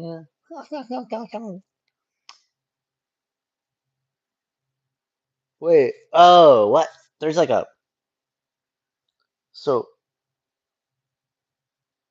Kai, you ran into a problem with your neighbor that resulted in violence, and like the police might have been called. Damn, dude. I hope you're okay, man.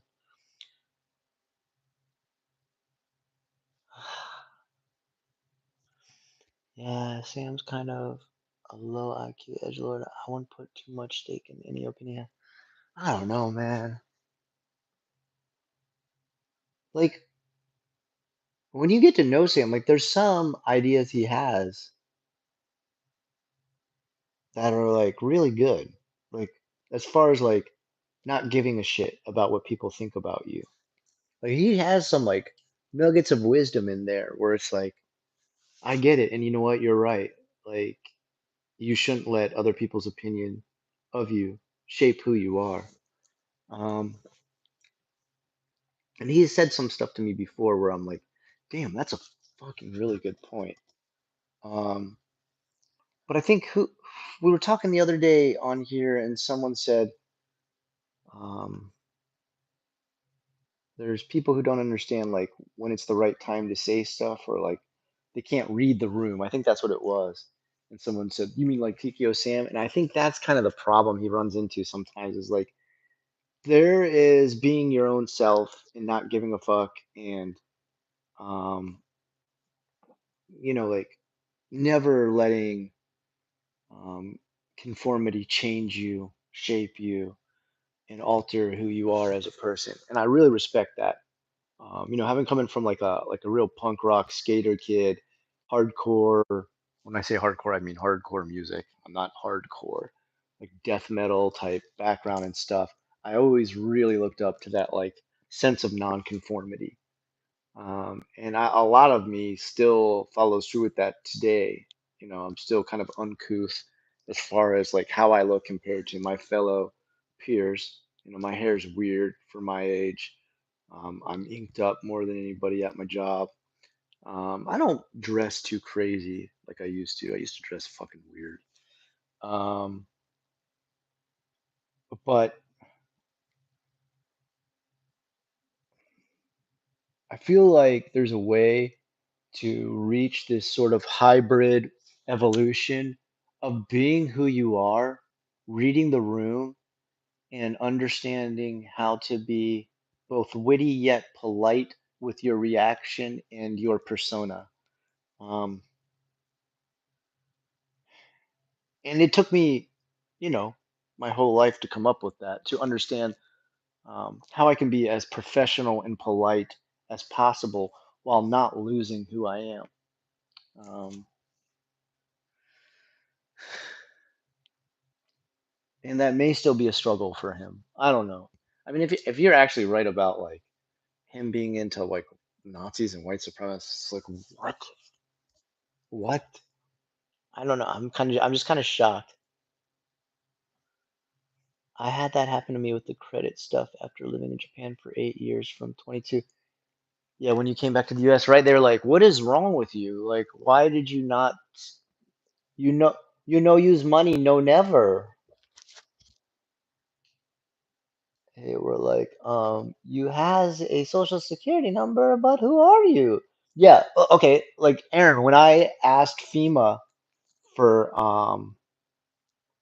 aid, like, FEMA gave us the number and everything when my house got annihilated by the hurricane, and they wouldn't believe me until I got on the phone with them and I had to like send them pictures of like my ID and all this different stuff. They're like, I don't know why, but it's coming out as possibly not an American citizen. I'm like, huh?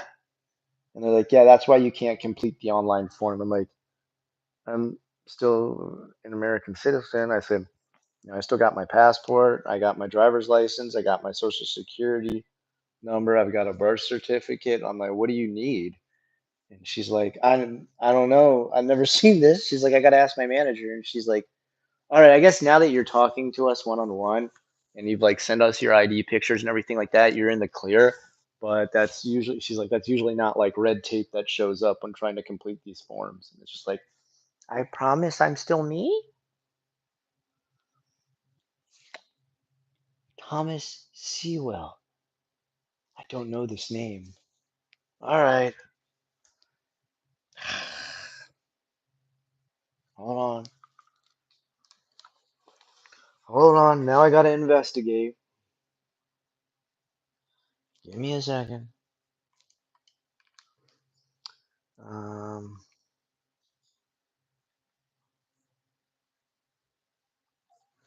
I'm gonna do the first thing I've never done before. I'm gonna use Google on my Steam Deck. Oh shoot, what did I just do? Okay, I got it started. Thomas Sewell. Okay.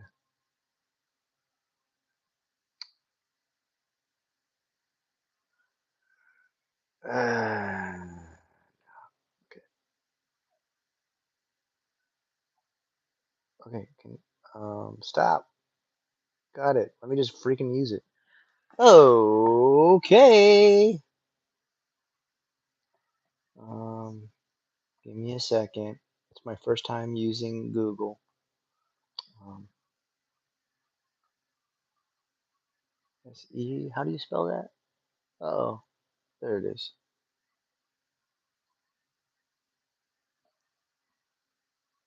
Okay, back down. Oh no! The first picture of him is like doing like a Sig Heil salute. No, that's no good. Oh, whoa, whoa, wait, wait, wait.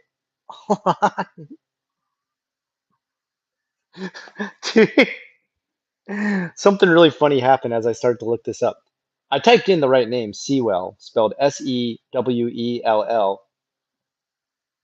Um, but it was like, did you also mean Sowell? Sowell? Um, totally the opposite side of. Oh my gosh! All right, born in 1999. Thomas Sewell is a New Zealand-born Australian neo-Nazi activist and organizer known for his controversial public stunts, violent criminal conduct, and promotion of National Socialism. He is the leader of the National Socialist Network. Sorry, my mouth is already. I'm getting like so tired. It's hard to read. Um, and the founder of the Lads Society. Oh boy, here we go. The group led by Sewell focuses on promoting white supremacy and far-right activism in Australia.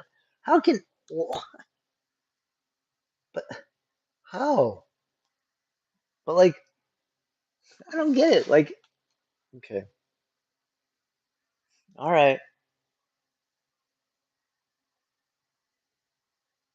Really? I thought he was like, wasn't his dad Arabic? I could have sworn his dad was Arabic. I mean, I don't know. Maybe I got it all wrong. Maybe up is down and down is up now. JFC, what the fuck is that? What?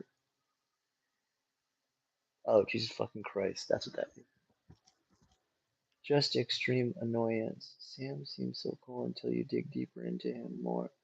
I am myself and I don't give a fuck. A lot of people take that idea too far and end up as just the yang to the normie yin.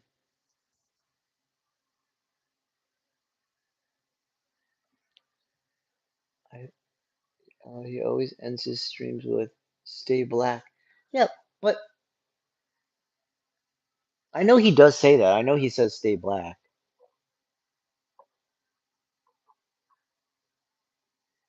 Maybe I'm totally confused. I used to think he said that because like he was half Arabic and like had like a lot of black friends, right?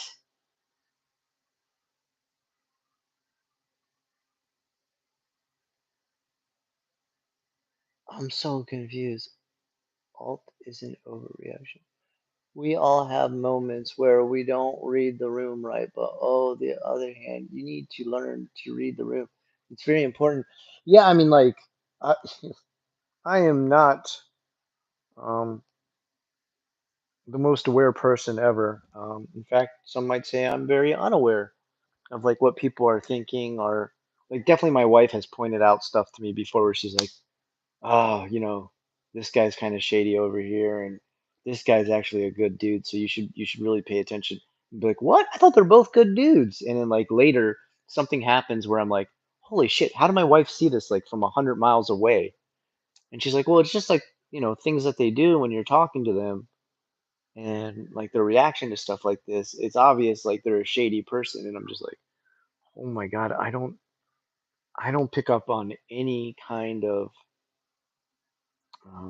sort of notes or quirks or anything about people as far as like are they a great person or are they like a horrible person or somewhere in between of like so I definitely realize like I can't always read people right or uh like just don't always get like what they're trying to put across. Like I have heard recently, and this is my other friend talking to me about this, where he's like, you need to get diagnosed he just got diagnosed with, both of us have like extreme levels of ADHD. Like we're like off the charts level of ADHD. And apparently they're finding recently that when you're at the highest level of ADHD, you're either slightly autistic or like on the autistic spectrum. And he recently got like diagnosed that he does indeed have like a certain level of autism. Um, obviously somewhat minor, um, compared to like the most extremes on the spectrum. But he's like, you need to get diagnosed for that because you're under the same level of medication as me. You have a lot of the same like problems that I run into. And he's like crazy good at math. Like he's like a math whiz. And he's like, and you're like really into art and you always do art. He's like, well, guess what? Like there is a sort of mono savant sort of autistic spectrum that comes along with ADHD where we can lock into something and the world blanks out around us and we can't visualize it or see or understand what people are trying to get through to us because we get so locked into our pursuit of our passions, our hobbies, whatever. And he's like, so you need to get that checked out so you kind of learn to steer. Yeah, he doesn't, he'd only tell me stuff like this if he was actually really concerned. He's like a for real friend, like who he took really good care of Maki and me when we were, without anything during the storm, like no electricity, no hot meals, no, like he kept, like I felt so bad, like he did so much for us, um, and no matter what I'd try to do to like pay him back, like he'd buy us food and stuff, and I'd try to pay him back, and he wouldn't let me. So I had someone I really trust their opinion. Kai having cracked ribs doesn't help. I normally. Oh, Kai, I forgot you still got the cracked ribs, dude. Shit, dude. How you holding up, man? I hope you're doing okay, dude. That's. Oh, God.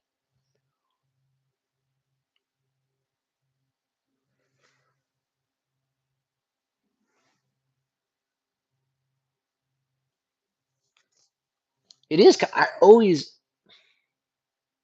I always never fully understood him saying "stay black," which because I've like heard my friends who are black say that to their other black friends when they leave like a group of their black friends and they'll say "stay black," "stay black, y'all."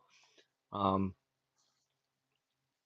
and I remember one time um, we were working one time and someone said that like he was leaving the job and he said stay black y'all, and he didn't realize I was still on the clock and I was like I'll try my best. So I understand what that saying means, um, but I thought he was saying it because I just thought like I, I honestly thought because he was um, like I thought he had like a lot of black friends or something. Or he was saying it like ironically. I just figured there was some joke behind it I didn't understand because I just don't always I'm not always up to whatever the newest meme slang joke whatever it is, like I'm always kind of behind on that stuff. It reminds me of how like cringe YT channels became some of the most try hard over edited shit back in the day. Yeah. Some people just gotta stop attempting irony, satire, rebellion because they become parodies of themselves. I think that is something you have to be careful with. I used to be really sarcastic back when I was younger, and that definitely got me into trouble sometimes because there's only a certain level of sarcasm each person can take, and if you go too far over that level, you can really end up hurting people's feelings, and it's not cool at all. That's not what being funny or sarcastic is about. And um, it really left me sometimes feeling really bad. Like I had offended people I was just trying to make laugh. And it's like I thought we were all having a feel good moment, having a chuckle, and instead I've actually like completely like torn into this person's feelings from my sarcastic remark. And it's not cool. So I think that's a big part of reading the room too. Oh, night, Aaron.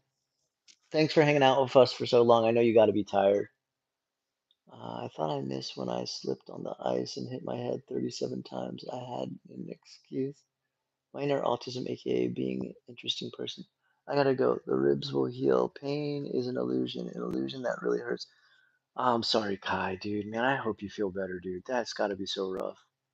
My wife tells me I am all on the ADHD spectrum, like her, since when I focus in on stuff, I really focus to the point where I can start something in 15 hours will pass without. Oh, yeah, dude. Of course. That definitely sounds. I mean, I can't tell you how many times I've started an art project and like it's literally like one of those movies where things get fast forwarded, but the person in the middle never moves and they just keep staring down at the same thing they've been staring at. And that's even tonight. I'm painting little kids' faces, and um, they set up a numbering system because the kids wouldn't stay in line proper and kept running to like different games. So they're like, we got to call their numbers instead so they don't get angry and fight in line. And I didn't even realize they had set all this up. And they're like, number 19. And I'm like, who's got, what's the numbers for? And they're like, I'm number 19. And I'm like, for what? And they're like, to get my face painted. And like, my principal's like, sorry, Mr. Ackerman was really focused on that rose he just painted. And I was like, oh shit, this has all been going on. I mean, they're really nice. They're happy I'm just there volunteering. But I was like shocked at um, how how much like when I get focused in on art, I kind of lose track of everything. Ugh, it's bad. But the good thing is now that I'm doing a job with art, it feels like my days go way faster. Like it doesn't feel like a slog to get through work. Heavy sarcasm is a social crutch. People feel embarrassed expressing themselves candidly, so they start making everything a joke. Damn, that's a really good point. Because the funny thing is, I don't know if it's funny, is as I got older and older and became more confident and wanted to like really truly, make friends who I could touch base with on an emotional level and really check in with, like I'd want them to check in with me and vice versa. I like sarcasm would never come up. I mean, unless like, we were really in a joking mood. Like my best friend now who said like you need to check if you're on the spectrum. Sometimes him and I can, but he's got like this weird level of ADHD sarcasm that I do. Like we say stuff that's like crazy, like off the wall. Like I remember one of the first times I ever hung out with him. Like I knew he had just like his mom had died like not too long after um, he had started the job at where I work, and he had mentioned it just in passing. I'm like, oh man, I'm sorry and stuff. And we were gonna go to Target one day, and he was like, "Hey, should we bring my mom?" And he has like this little keychain with her ashes in it, and he showed it to me, and I was like, "Oh, damn, that's dark." And he was like, "Yeah, but later, um, I was making what was it for? Oh, I know what it was. I had just gotten the 3D printers into my classroom, and I was just making stuff to see like what it could handle, and I print it like it was a little bit more difficult for the printer to do. It made a Cubone skull, and I made it. And I'm like, I'm not really into Pokemon much these days, but he's really hardcore into Pokemon because he loves the math side of playing the trading card game. Um, and I printed it, and I was like, who can I give this to? And I was like, oh wait, my bro loves Pokemon. I painted it and like put it together and I gave it to him and I was like, sorry, you're the only Cubone I know in real life because like his mom's dead and he carries around her ashes and stuff. And it's the same story of the Cubone, right? So he's like cool to joke with on that level. It's weird, like we've got like this super dark sarcasm that goes way too far. And from ADHD person to another on an extreme level, we're okay with it, but we know it can seem almost grotesquely toxic to anyone outside of our mindset. And it's something I really had to learn to be careful with. Um, I really don't want anyone to get hurt when I'm trying to make a joke. and like truly, truly just trying to make a joke. Um, Once a time I saw a mermaid. She said, "Can you smell my butt?" To me. Okay. Is there did a joke start that I don't understand? All right. Um, I'm extremely sure I'm on the autism spectrum. My sibling is officially diagnosed. I'm on a waiting list for an autism screen. Harder to get as an adult. Yeah, actually, that's my friend too. He said he had to like go through an insane amount of red tape to get like the testing and everything done. I do that when I am doing models or painting. I can start at 8 in the morning, then I wake up, and the next thing I know it is 2 or 3 in the morning. Oh yeah, dude. Oh yeah, it's really easy to like not eat or well, I don't know about not go to the bathroom. I can't do that, dude. I gotta go to the bathroom, man. Especially as a teacher, dude, because you almost never get a break to go to the bathroom. That's the hardest thing. Ugh. Once upon a time. Okay, I'm not sure. All right, Puffer, I don't understand the joke. Thrust is smart. Where did you find them? That's why post irony is interesting because it's presented as an inside joke when it's really just embarrassment. Like instead of saying I love X, wanna play, you make some kind of reference. Okay, okay. I see what you're saying. And man, you are totally right though about extreme sarcasm is like a social crutch when you don't know how to connect on a deeper emotional level with somebody. Like where you're just kind of like, I'll just be funny and try to make everybody laugh, um, while slightly trying to bring up the topic in an offhand way. That still shows that it's heavy, and it doesn't work at all like that.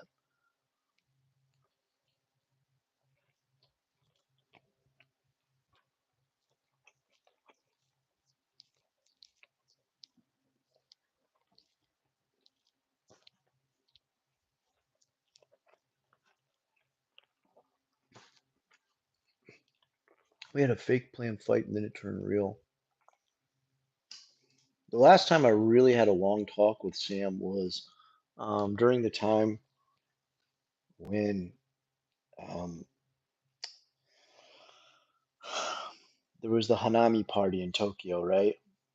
And uh, excuse me, hold on, I got the hiccups. And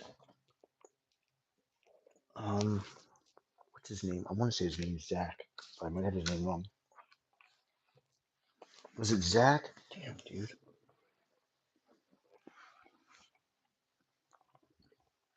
So he was turning the party over to another guy because he said he didn't want to do the party anymore. It was too much work.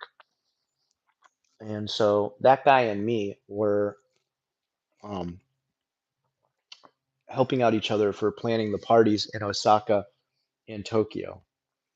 And he started planning everything, and it was all set up to go. The date was chosen and everything like that. Mine was set up, and so we both promoted each other. You know, we did a collab where we talked about where it was happening, what was going on, etc.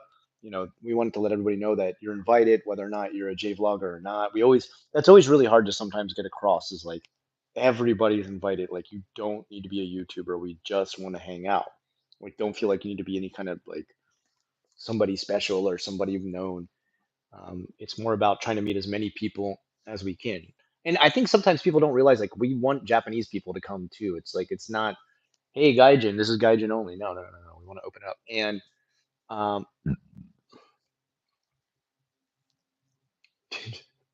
it's really only three pieces. They're just like really big slices. I don't know. This is the only thing I've eaten all day. This is like my first time. What you're seeing me eat is like the whole of my day. Um, so we plan those parties. We have the location and the date set. And after we do that, Sam made a video saying, "Hey, screw that party. Like, I'm gonna start my own party. You guys can join it there." Um,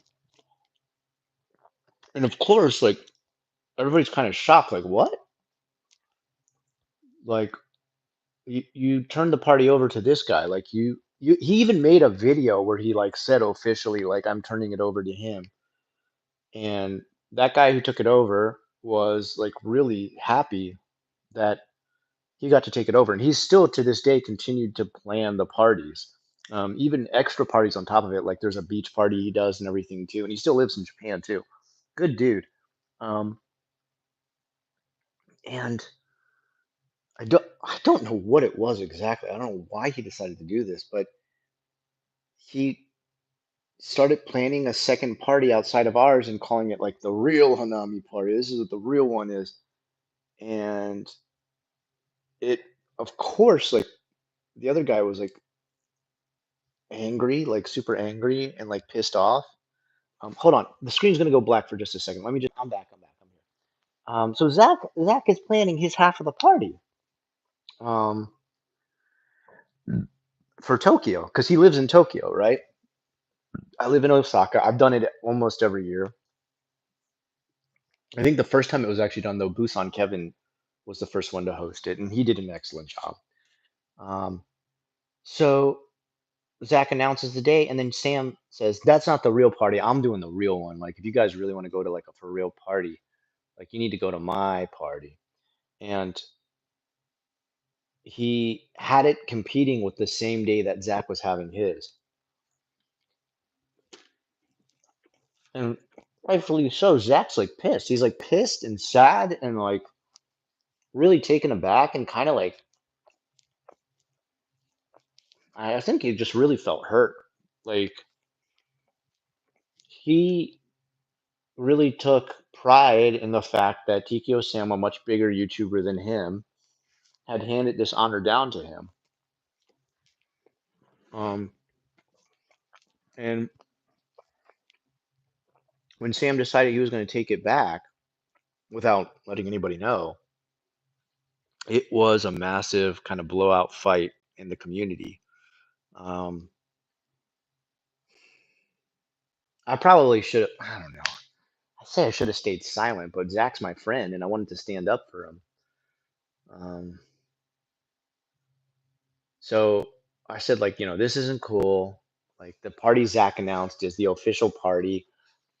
I think I literally put in the clip of where Sam announced that Zach was the new person hosting the party, like back in, I think it was the year before. This would have been, I want to say 2018, around that time.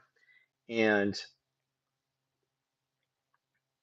it, it confused me, it angered me, and I just felt like this is like really wrong to do. Um, and so I kept supporting Zach, and then um, I wanted to eventually confront Sam about why are you doing this to him? Like he's much smaller as far as YouTuber is concerned. He's super proud to be able to do this. He's put a ton of work into organizing it. Like he literally had all kinds of stuff officially set up, like actually getting like sponsored stuff and t-shirts for people from YouTube and stuff like that. And Sam was like, "Well, I'll talk about it, but I'm only going to have a conversation about this if I'm allowed to bring um, two people to the conversation." It was Akasan and um, something Travels. What's his name? Something Travels. Damn, dude. I feel bad. I'm not trying to forget people's names. He's a great channel, the other guy, too. But he's like Sam's right hand man, kind of like, I guess they're buddies. See, but that's the other thing. Like, I don't understand, like, why he would be racist. I mean, he was good friends with Akasan, um, and so he brings them to the conversation, quote unquote, fight, which it was. It's not like it's like a verbal argument, and um, we both said nasty stuff about each other in the past, and we're both guilty of that. I'm not gonna shy away from the fact that I was not nice about Sam. Um, I said some hurtful stuff, and he said some hurtful stuff. Um, it. That goes back even farther though, when we got into like a fight on a line chat group where he was trying to like he kept trying to give me advice on my channel, but unsolicited advice on my channel. I was just like, thanks, but no thanks. So we started talking about that at first, and the one guy, oh, God damn it, what's his name? Something like Peter Travels, I want to say. I'm forgetting all these YouTubers' names. Um, and he said, "Hey, Scott, like you can't say anything about that. You guys are both guilty of saying shit about each other." And I was like, "Shit, he's right. That guy's totally right. We are." So I said, "All right, let's get over that shit. Let's just push past, the name calling because it was bullshit. I mean, we are both being childish doing that." Um, and I said, "Like, what the fuck? Like, why would you come out and try to take this party back?" And he's like, "I just felt like I was gonna have my own little party." Um, and I don't see why that's such a big deal. And it's like, no, like no one's saying you can't have your own party. You can have any party you want, but it's the fact that you're calling it the real official Hanami party and you're having it on the same time and day as Zach, who you gave it over to. I said, like, if you had it any other day or, even the day after or the day before, I think people would be cool with that. But calling it the real Hanami party or the official one, I think is what really pissed people off. You know, and when I say people, I just mean like Zach was pissed. I was pissed too because I felt bad for Zach. And we got into this whole back and forth about like, he's done this for you in the past and you've done this for him and he's done this. And it's just kind of like you don't feel like you owe it to him after you announced officially. Um, and we got like, I also got into the fact like something that really pissed me off was like he had kind of attacked Zach and he had been talking shit about me for a long time, which like I'm over it. I get it. You know, he's angry at me, but he also blamed me for that website that he said I had made, which I proved to him again and again, and to everybody else who was on that website. I proved I had nothing to do with it. And he still refused to believe that and continued to spread, vicious rumors that I had created it. And I tried to bring to his attention, I said, like, would you really think I'm the one doing this when I went out of my way to have my wife write you a recommendation letter for you getting your permanent residence in Japan? Because to get permanent residence in Japan, three Japanese people, I don't know if it's changed now, but during the time him and I both got it, three Japanese people have to write reasons why you should be allowed to get your PR visa. And his comeback for that was like, oh, yeah, she wrote it, but like, I didn't even use that one. I had other recommendation letters. And it's kind of like, so what, dude? Like, I made sure you had that, and my wife made sure you had that, and you're here talking shit about me, and then also trying to take back Deco stop. And it's like, okay, maybe you didn't use that letter, but like, I went out on a limb for you for this and asked my wife to do this. That's actually like part of you getting your official PR visa in Japan. And you can't do me the small favor of like not trying to steal away like the Hanami party you promised my friend would get to do. And we finally, luckily Akasan and whatever his name is, Travels, were they kind of they were objective, like completely objective. They weren't there subjectively on one person or other person's side, although Sam asked if they could be there.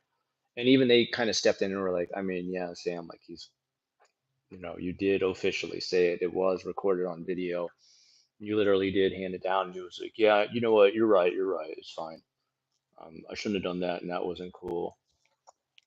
And he relented.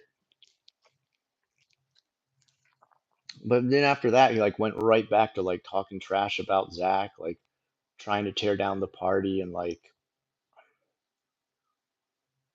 I guess being forever angry at me, which was just like, dude, really? Like, there's nothing that's ever gonna make you think like maybe I didn't make that website. Maybe, you know, you did actually promise Zach that you'd give him that party. Maybe like, and I just figured at the end of the day, people are gonna believe what they believe, um, and they're gonna do what they do when it comes to those who don't empathize with the reactions they're getting from people within a community. Um, I remember one time him telling me that I apologized too much to my community, that when I would make a mistake, um, I was wasting my time by apologizing. And I felt like, no, I don't think that's true. I feel like there's times where you publicly fuck up and you need to come forward and admit, not only just admit, but say how you fucked up, like spell it back out. Like, for example, with the quick rhino thing that I went through, you have to spell out how you fucked up. You have to kind of expose yourself. Um, and then, you know, the only way you gain back trust is by little, developing that trust again and getting social credit again with your viewers. You have to earn all that back over time. And hold on, let me grab this. And I kind of went over a conversation with him about that after this went down. I said, like you're gonna make yourself a pariah if you do stuff like this. It's gonna like hurt your connection to the community. And I think he didn't care is the only conclusion I can come to. I've seen him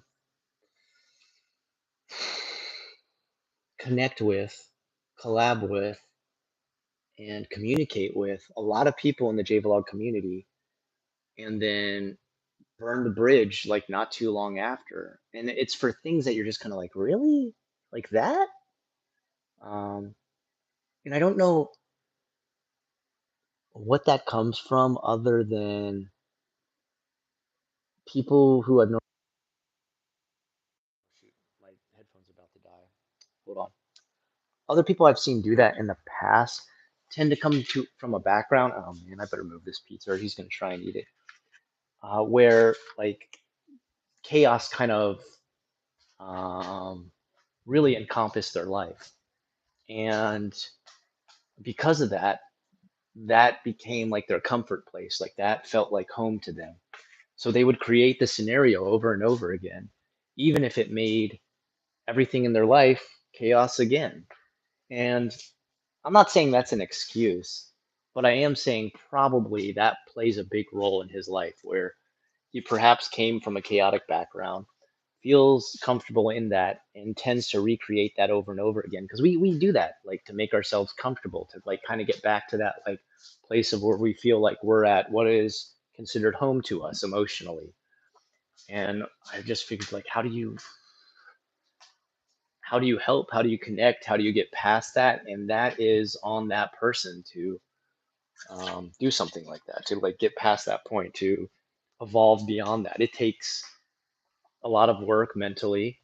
Um, hold on. Sorry, guys. Let me just switch this out. My headphone's about to die. And it takes facing, uh, like, is it connected?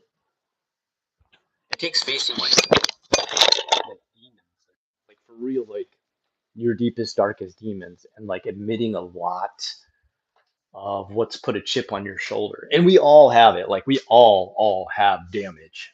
Um, None of us are safe from the damage that growing up causes us. And I think it's just something he still needs to confront. Yeah, I think he will eventually. Um, I hope he will, because I think there's a way better path ahead for him when he does. Like, I think he'll really open up a lot more avenues of just like, I'm not saying like become the biggest YouTuber ever. I'm just saying like communication will get more clear, like his friendships. relationships, even like the possibility of marriage in the future. So, and that's what I hope for him, man. Sorry, let me go back. I know you guys have been blowing up the chat. Um, okay, let me get back in here. That's why I that's why I posted. Okay, I really like hanging out with you, Scott. Pain or no, you're a good guy. No, thanks, Kai. Someone said that. Okay, that's where we start. Okay, dude, how much pizza? I swear to God, it was only 3 pieces of pizza. I'm worried my cat. Like, I didn't finish the last piece. I'm worried my cat's gonna try and eat it. Idle for 8 seconds, and he's Screw that. Uh, Same as chaotic. You have to cut ties with people like that eventually. Yeah, man. Yeah. Every once in a while, I've tried to check back in with him. I tried to be like, "Yo, what's up?" And he'll block me on everything out of jealousy. Yeah, I mean, we're all guilty of being jealous. I'm not gonna lie and pretend like I'm not jealous of channels that have gotten way bigger than me. I really wish my channel could have done that. Yeah, of course. I think everybody who does YouTube wishes that, that you could blow up to like a 1 million sub channel. Um, I think over time it was something I had to like come to reason with. When you start to realize like how many channels actually become 1 million subscriber channels and how small the percentage is within all of YouTube, you start to realize like, oh, it's not crazy to think I never got close to that. Um, Not actually cut ties, but you can't let a person like that be a pillar. Now this I completely understand. Thrust, you're totally 100% right with this. Yeah, you can't let somebody like that become a pillar of any social dynamic. Yeah, you've got like a house of emotions and friendship and family and social, I guess, dynamic, like you just said. And you have it held up by the pillars that you create with the relationships you make. And the house that you have all that running through is only as strong as the pillars you've put beneath it. And if one of those like easily crumbles, then yeah, you've really made a bad choice. There's no way to get around that, unfortunately. So I totally see eye to eye with you on that one. I've noticed that Sam went from level-headed when I first seen his stuff to now literally have no clue what is going on with him almost anymore. He seems all over the place now, almost like he's on drugs. I don't know about I don't know about that. I don't know. Um, I do hear like sometimes once in a while I'll catch one of his stories. I don't know what the doesn't he do like stories on ADV channel or something like that? And I remember he said I guess maybe this does put some legit behind your saying he's gone like white supremacist because I remember he said I'm creating the ADV channel to be more like the channel the quartering. And the quartering is not a white supremacist, but he does lean very far right to some extremes where I've heard him say some stuff where I'm just like, oh my God, dude, what? What, dude? Um, and I remember when I heard that, I thought, really, you want to mimic that channel? I don't get that at all. Like, how would us as J vloggers have anything to connect to? Like, we don't, we're the last people on the planet you should listen to about politics in America because we don't know shit, um, especially having lived in Japan that long. Like we're really out of touch with the politics of America. Like if someone wanted a deep look into politics, like I can kind of tell them a little bit about my own ideas, but I don't think I would ever be a source. Um, so I was kind of shocked to see him go that route. I thought like, what politics? What? Um,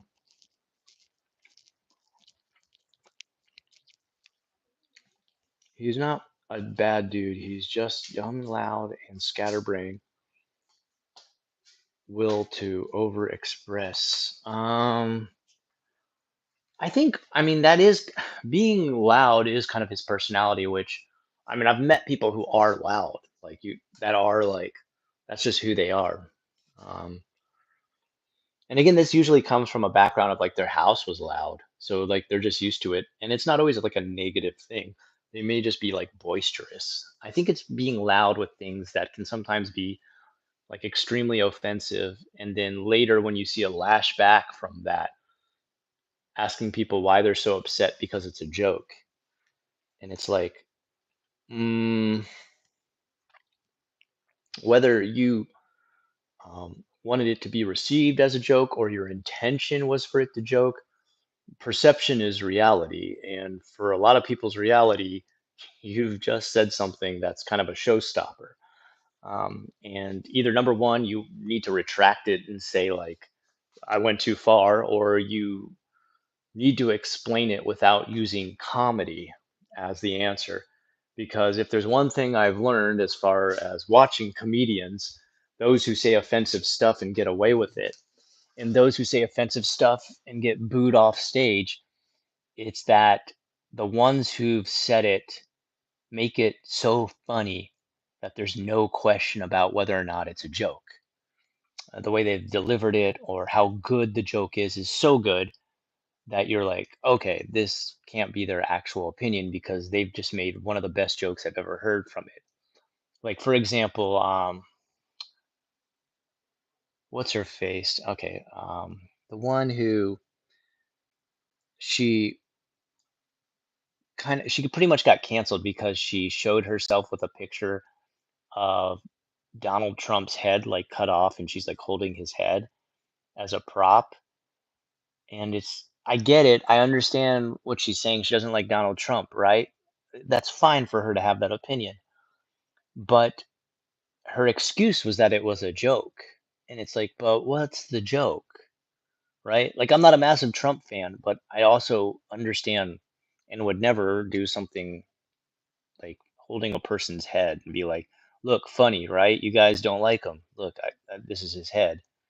Like, well, where's the joke? Like, see, like you did something offensive, and then you did something offensive because it was a joke, and you're a comedian, but something didn't connect here, and that's like the laugh from the joke. And I think this is kind of like where he hits as well. He'll do something like that, and maybe the excuse will be that it is a joke, but because it wasn't funny enough to be recognized as one, it's had the opposite effect of making people laugh and feel good and rather get angry and feel bad. Hmm. The weightlifting advice group. Okay, that was one thing we got in a big fight about. Um, when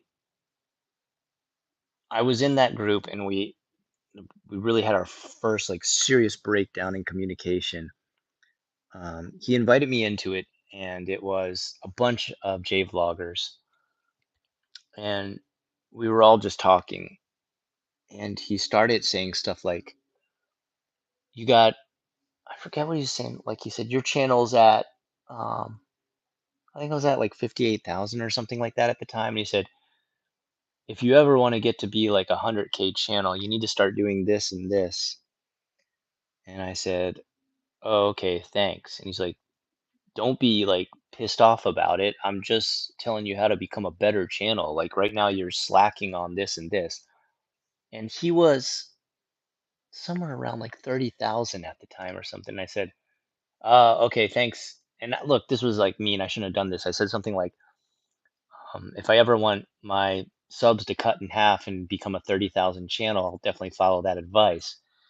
And of course, I totally pissed him off by saying that. And then he started saying something like, um, you know, something more about like, what, like, why are you being so emotional or like so feminine with like taking advice?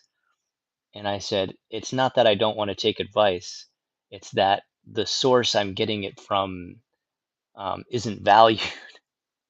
Something like that.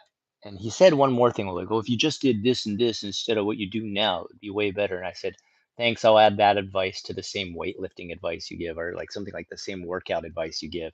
And he immediately kicked me from the group. And then right after that, someone put that website up, and that's when I got blamed for it. So he was forever pissed off about me after that.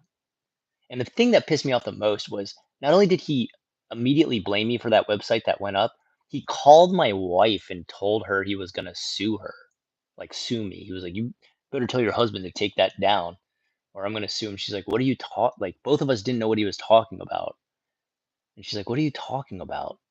And he's like, "That website he made about me, and it was like Lex, and there's other people. Like I have no connection to some of these other people, like something Jake Nolan, Josh." um, oh, Canada Jen. And he's like, you better take that down. Tell your husband take that down, or we're gonna like do a class action lawsuit. And she's like, first of all, like Scott doesn't make websites. I don't have a website. I've never made a website aside from like GeoCities in 1990. And he was like, well, I'm telling you right now, like we're gonna get a lawyer, like all of us, and do a class action lawsuit. She's like, look, Sam, like if you're serious, I can give you my lawyer's information and you can talk to him. Um, and right away he like slammed on the brakes for that, and it was just like, before you blame somebody for that, like have evidence. And his only evidence was that we had gotten into a fight in a chat room. And so I've been over this before. It's so annoying. Like the team I had called the Unrest team at the time, like did a research on it and found like the IP address, where it was made, what kind of phone it was made on, that it came from America. Um, And no matter how much of that information I shared with him, he just never ever believed it. And that's been kind of his hate for me to this day. Um, he says racists actually have he says racists actually have friends with all races, whereas others claim they're not racist yet only hang out with their own, something like that. So he's pretty much going with like having the token quote unquote that race friend. Um, I feel like some part of that is somewhat right. Have you ever heard Shane Gillis explain how racism works? Where he says there's people who say they're not racist, but racism is kind of like hunger. And if a cheeseburger suddenly cuts you off in the middle of traffic, you might really hate a cheeseburger right now. Like I feel like that's a really good explanation that people swing back and forth. A lot of edgelords decide the reason no one likes them is because they're too heckin' smart. Yeah, I've seen that before. I don't know if Sam really thinks that. Like, I don't think Sam thinks he's like playing 4D chess on everybody. I don't know. I had to talk with my friend slash neighbor again. He got the other one to turn his music down. Yeah. I mean, depending on what night is if I gotta work the next day, I wouldn't want like I've had definitely super rude neighbors who like have no qualm with waking everybody up with whatever they want to do at any time of the day. That's why I never want to live in an apartment or a condo again. In Japan, I never ran into that though. Well, we had one neighbor above us, but they didn't realize what they were doing. They were like vacuuming at like 5 a.m. in the morning. Oh, no, no, no. The worst was their daughter was doing some sort of jumping exercise at 4 fucking a.m. I'm going off on a tangent here. Let me finish this conversation with you guys. I had to talk to my okay. There's truth about being the controversial political dude is like the adult version of being a class clown. Yeah, that's actually a really good analogy. I like this one. There's a very fine line between actual opinions and edgelordom. I got some edgy opinions, but my ability to articulate myself means I'll never alienate someone over it. Hi, just joining in. It's been a while since I joined the stream. What's up? How's it going, Jim? I hope you're doing well, man. Edgelords spew shit. They haven't actually talked. Head off to bed. Okay, Sunwolfie, thanks for joining tonight. Have a good one. I hope we can play Wildermyth. That's the name of the game. He has a ton. I'm sorry. He has a lot of jealousy towards successful YouTubers. I think we're all kind of guilty of that, though. For some reason, he would randomly attack abroad in Japan, then take it back. But then he finally got blocked by abroad in Japan and went off. What? Abroad's so, dude, the guy's like so down to earth, like nice. Like, what the fuck? Why, dude? That Abroad's like so chill. Um, for how big he's made it, he's a super humble dude. I was talking to him back, I think he was like at 100K already, like way bigger than we had ever gotten. In like just the first 6 to 7 months he lived in Japan, he fucking blew up. And he was super down to earth. He was hanging out with Victor and me and Dai Chen, who's like long since left YouTube. And his business plan for the future, he explained to all of us and everything. And we're like, holy shit, it's like a really good business plan. But he was like super, super nice. And like, I mean, I don't know, why would you attack him? I think that's the problem again, is like maybe he was trying to be funny or sarcastic or make some kind of joke about abroad. But like, if you're gonna do something like that, it better be something that is a really good laugh. And if it's not, then you may end up like really offending them and like burning bridges. And then you can't just retort with, "What the fuck, doesn't that guy have a sense of humor?" And it's like, you weren't being funny. There was nothing to be humorous about. Like it was just kind of a mean offhand comment, and that's the way he took it.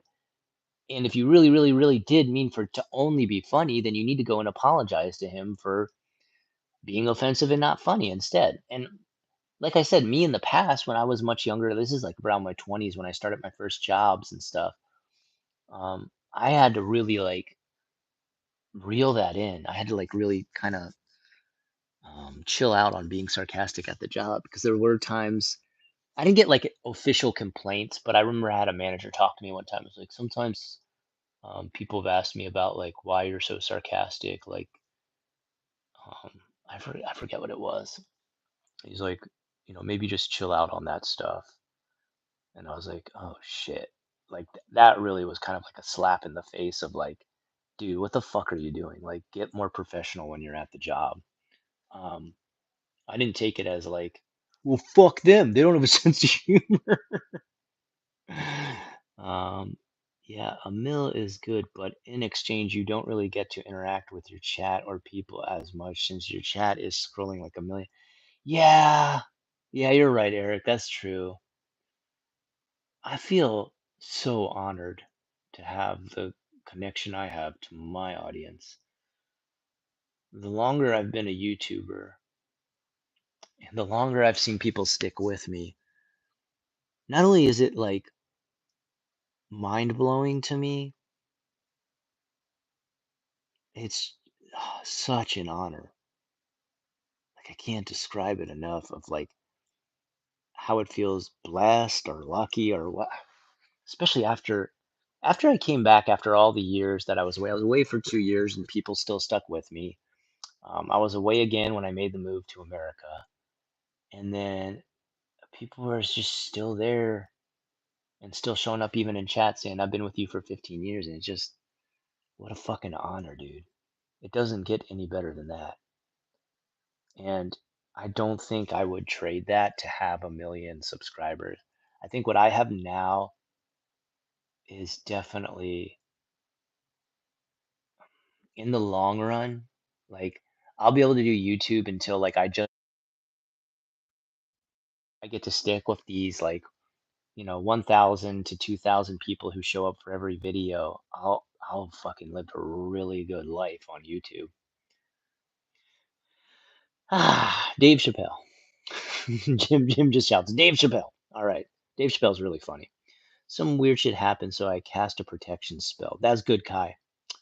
It's weird because it's literally as simple as asking yourself, is this funny? Well, I don't know. Like, some stuff I find fucking hilarious. Like, other people, like the other day, my friend, we were talking about making stuff with 3D printers because we both just got our 3D printers and stuff. And he was like, yeah, I can make like a Nerf gun, and then um, I can make like endless bullets for the Nerf gun. And I said, what if this part breaks? Can you make another part for it? And he's like, yeah, I can remake the whole part. And I said, he told me about some other machine where he's like, the knob broke, and he's like, then I had 3D printed it, and I had the knob again. And I was like, what if parts of your 3D printer break? Can you remake those parts? And he's like, why don't I just print a 3D printer? And I said, we got into this joke about like endlessly printing 3D printers until like your whole house is filled with 3D printers. And for me, it was so fucking fun. I couldn't stop laughing about this idea of 3D printers printing 3D printers. Um, and I don't think that would be that funny to other people. Like I couldn't stop laughing about that, just imagining doing that. Um, so I don't think I'm a good, like maybe that works for some people where they can ask themselves, is this funny? To me, like stupid shit is really funny sometimes. Um, like I used to go to amateur stand-up nights and the bad jokes were all so fucking bad. People do mental gymnastics to make themselves believe they're clever and therefore funny. Same thing, but more caveman with edgelords. Oh, okay. I see what you're talking about. Yeah, okay. I see what you mean. So you're saying like they can ask themselves, is it funny or not? But then there's some people who like supremely have the ethos of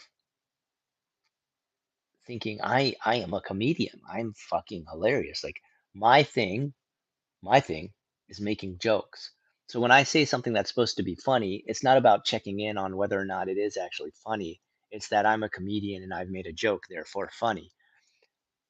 Yeah, okay. I don't know though, just like he does he actually think he's like actually like really like comedian level funny? Has he ever done stand up? I can't imagine doing stand up. I would bomb so bad. Oh my God. It would be like a slaughterhouse. And people wouldn't be dying from laughter. They'd just be they'd just be dying. Um, just because no one else wants to say what you're saying doesn't mean it's because you're the most based. That's very true. I've seen that on so many channels. We need more of that humor. The Ten Commandments are the 10 things you can't change. It's setting up yourself for failure. 4 a.m. is tap dance class time, bro. My bad. I didn't know, dude. Dude, this girl. You ever meet those people who are like, I'm on a diet. I'm eating fat free, and it's like fat free what? And it'd be like fat free ice cream, and you'd be like, yo, you know that's like still fucking ice cream no matter what. Like you pile that shit away, and it's still like a couple thousand calories. Like you're eating a meal and then another meal and then another meal. Like that doesn't saying it's fat free is like eating organic cookies. They're still going to give you diabetes. It's going to be organic diabetes. Like what the fuck are you talking about? Um, and she was one of those type of girls. So you'd see her like bringing home stuff like fat free ice cream, organic cookies, and you'd be like, that's a little bit healthier, but still bad for you. Like if you just eat large amounts. So she would just keep getting onto all these like fad, like Japan's really big about like fad diets and fad exercise routines. And she would get into all of them. And one of them was like this fucking jumping exercise that like took off in Japan for a while. And she'd fucking do this jumping shit at 4 a.m. And one day I went up there at 4 a.m. and I was like, hey, stop. Like I was like, please stop.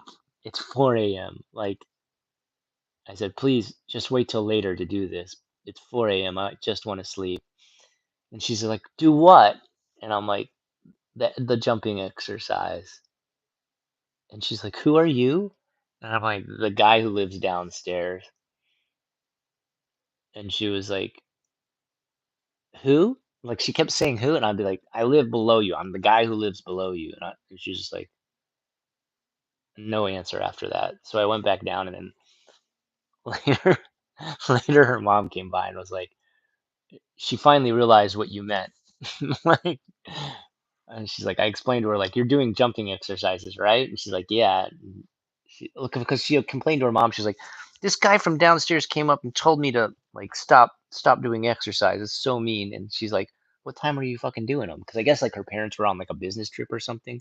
She's like, "4 a.m. So what?" And they're like, "What the fuck? 4 a.m. Are you crazy?" Like, of course, like people are asking you to stop like slamming against the floor. So she came down in a pot. She's like, "Hey, sorry. Like, I explained to her like, good job of sticking to your exercise routine. Maybe go to the gym because there's like three right next to our house." And she's like, "Yeah, like jumping up and down on your floor, um, not the best thing to do at 4 a.m." Like they were totally apologetic when they realized like I think it was just because she was like a teenager or something like that, and she just didn't understand. Like when you're a teenager, you're not totally aware of um, being considerate, and it's not like you're like actually trying to be an asshole or be mean. Like you just can't perceive. Your brain's not developed enough where you can perceive how other people. Oh, I thought it started to rain. Just like a loud wind. You're not able to perceive other people's annoyance at certain things. Like you might think you're being loud and just, I mean, you might think like you're just having a good laugh with your friends, but if you're being so insanely loud that like people are hearing you at 2 or 3 a.m. in the morning when it's like a work night and everybody's trying to sleep, and like you've left all your windows open and you're blasting music. It's not that you're like, I'm just having a good time. Why is everybody so mad? It's like, well, actually, people are trying to live a professional life. Of course, if you truly love a woman, you'll be drawn to her. Okay. Raphael Z. Scott, missed your content. I always loved your fresh takes on Japan, its culture, and your expression there. Well, thanks, man. Hey, I appreciate it, dude. I'm still doing content on Japan. It hasn't changed, I swear. Stick with me, bud. Thank you, Raph. I really appreciate it. You don't know that? He really hates. Damn, really? I thought it was like I remember him being super pissed off at Tokyo Lens. Like I don't know what Tokyo Lens like really pissed Sam off. I don't know what the fuck it is. Like his videos are so like just okay stuff.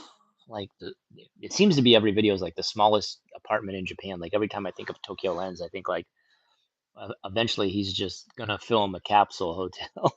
Like I don't. You really like doing small. It's fine. Like it's definitely stuff people want to see.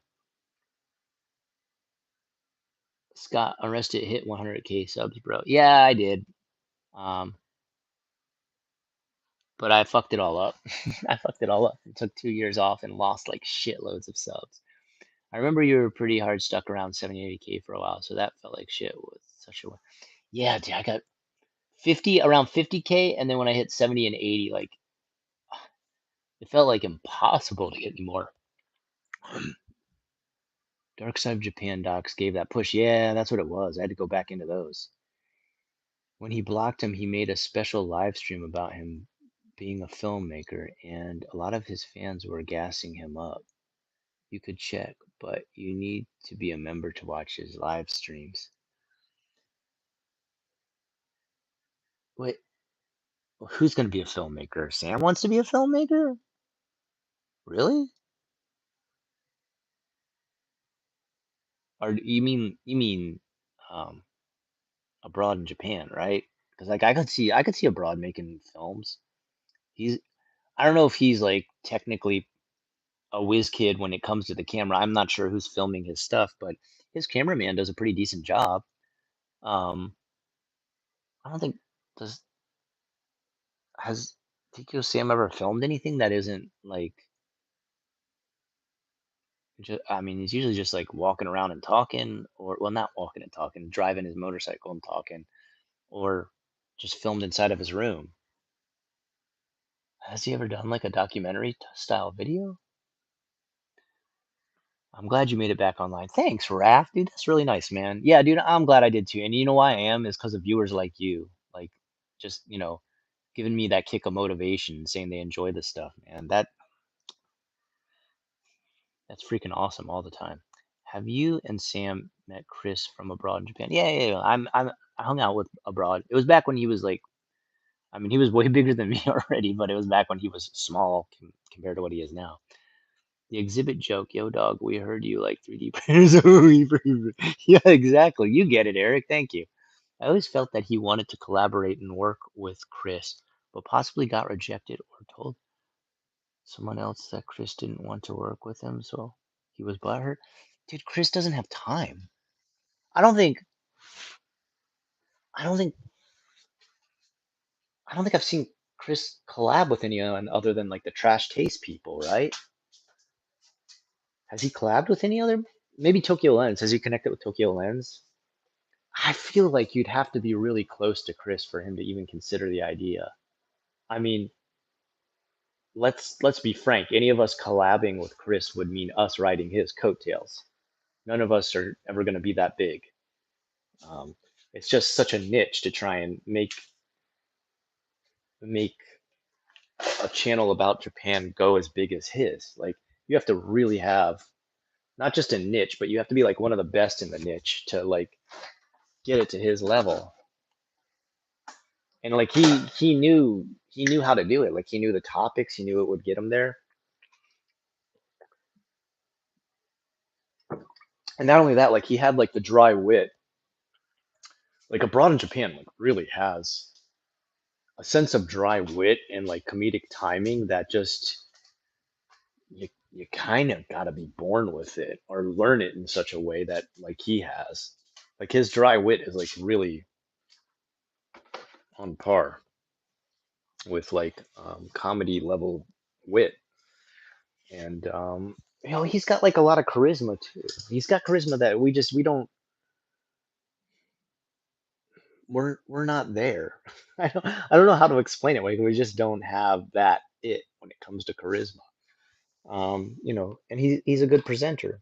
I think most of us are pretty good at presenting, but he's chosen the subjects and the way to deliver them in a way that much better matches up with a core audience that goes far beyond Japan or those wanting to learn about Japan. It goes to a more everyman type audience.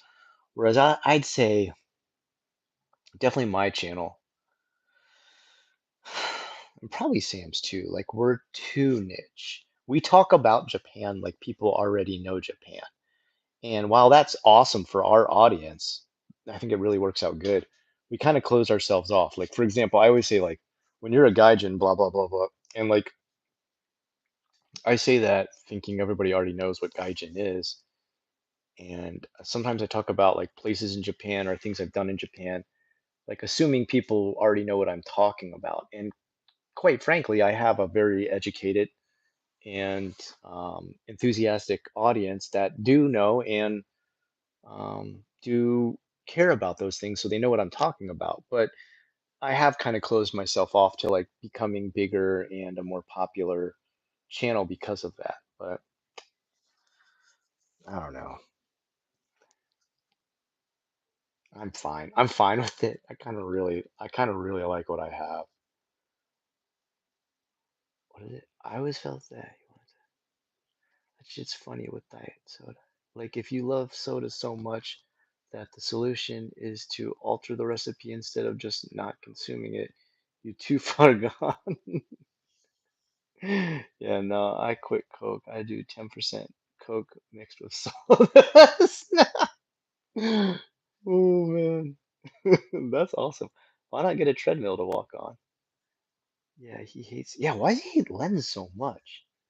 He makes fun of Chris from abroad being a filmmaker. Oh, but I mean, if abroad from Japan wanted to be a filmmaker, like if abroad from Japan wanted to make a Netflix level documentary on Japan, and if he chose the right subject, like something that would be, like maybe like hikikomori or I don't know, karoshi, like dying from overwork. I think he could probably get it. Like I think he could probably drop that doc on like Tubi or um, even what's the other one? Vimeo? I mean, where you have to like pay to watch the thing. I think he would get money. Like I think he'd make mad cash. I have a feeling like it would do pretty damn well. At end of the day, we got the good ending. If you told like 2016, 17, I'd be shooting the shit with Unrested Rose, I'd have said no. Really? feel like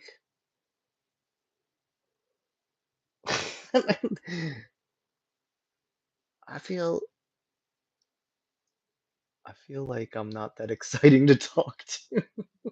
I don't know. I just when I think of it, I'm like, well, I talk to anybody as long as they're like, not caustic or like toxic. Talking to me, is it fun?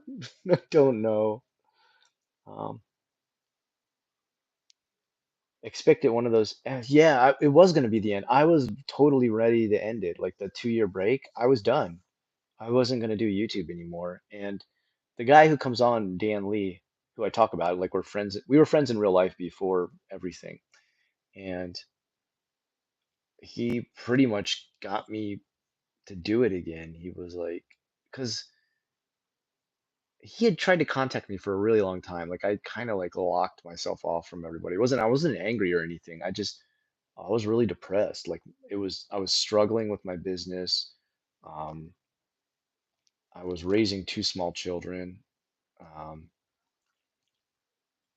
my wife and I were fighting a lot at the time because my business was doing really bad. I didn't know what to do to like get it going well. Um, and the last thing on my mind was my channel. I was like, yo, fuck this channel. Like, I just want to survive the next day.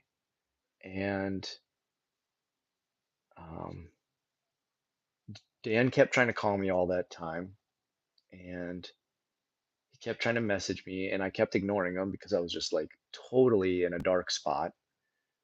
And finally, things turned around. Like my business got out of the red.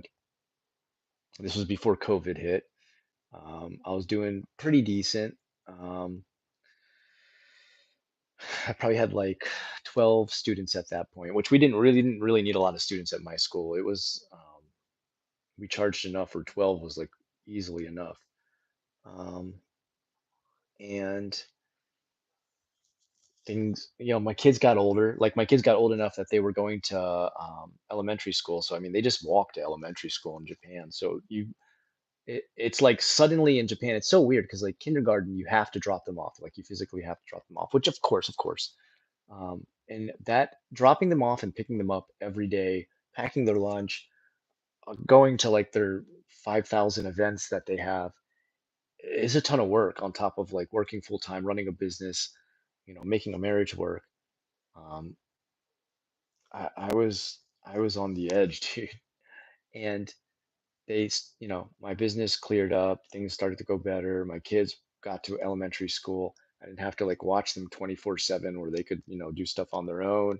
I had more time to spend with my wife. Our relationship improved. Actually, it's gotten even stronger over time.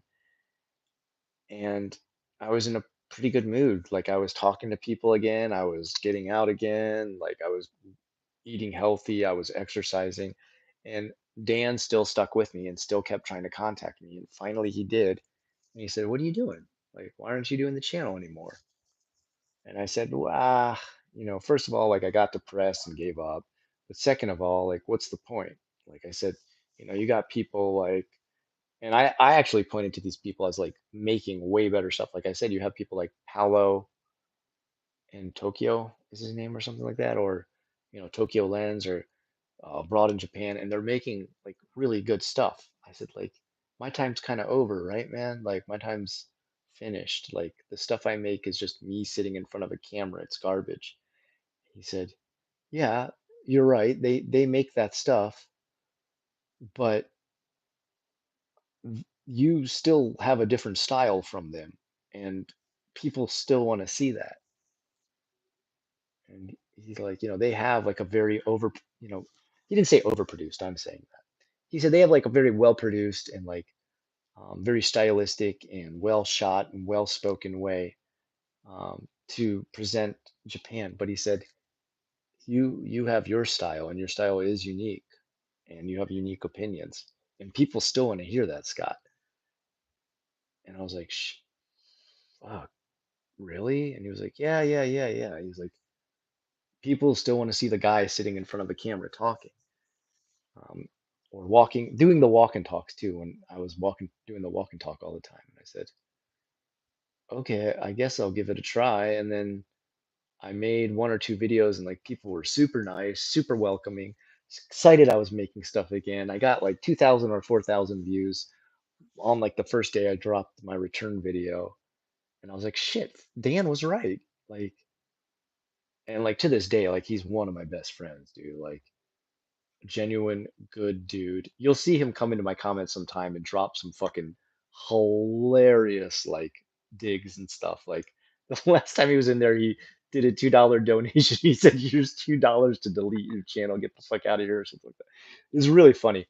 Him and I can kid like that, but that made me realize like Dan's one of those few people that make you realize like there's real actual fucking good friends out there, good people, and like he had nothing to gain from that. Like his channel's bigger, his channel's doing way better than my channel. His channel's blowing up.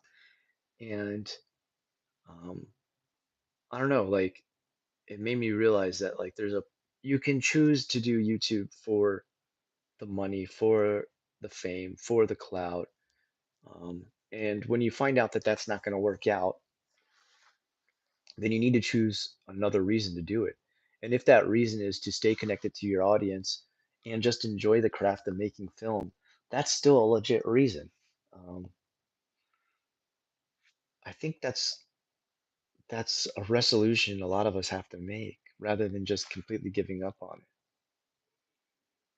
it. Hmm.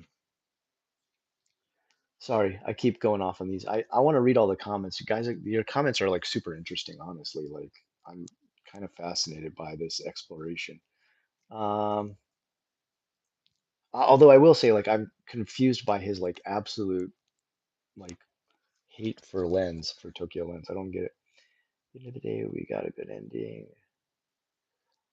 One of those, yeah, that's it. That's where I got taken off. I expected one of those years to be the end of it. Yeah, when you visit Japan now, how different is it from when you first moved there? Um, God, first of all, I really enjoy how quiet and peaceful Japan is when I visit there. I enjoy being left alone and not getting bothered by anyone.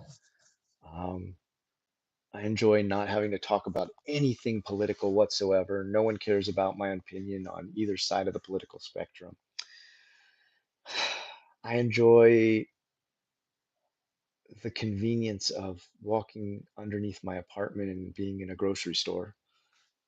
Walking underneath my apartment and being in like the best Chinese food restaurant that I've ever eaten at. Um, to being close to my family, which is number one on top of all that, of course. Um, one thing that's kind of scary though to me, like that kind of makes my kind of like I kind of I feel bad is like I'm starting to notice, and I guess you really can't notice this if you're there living day by day, year by year, that Japan is really stagnating financially and economically and technologically. Um, I'm starting to see all the businesses that are like around me, like either shut down or just become dilapidated, where you're just like, oh, why are you letting the store fall apart like this? Like, to give you a small example, of course you have like mom and pop shops, you know they don't have like a ton of money.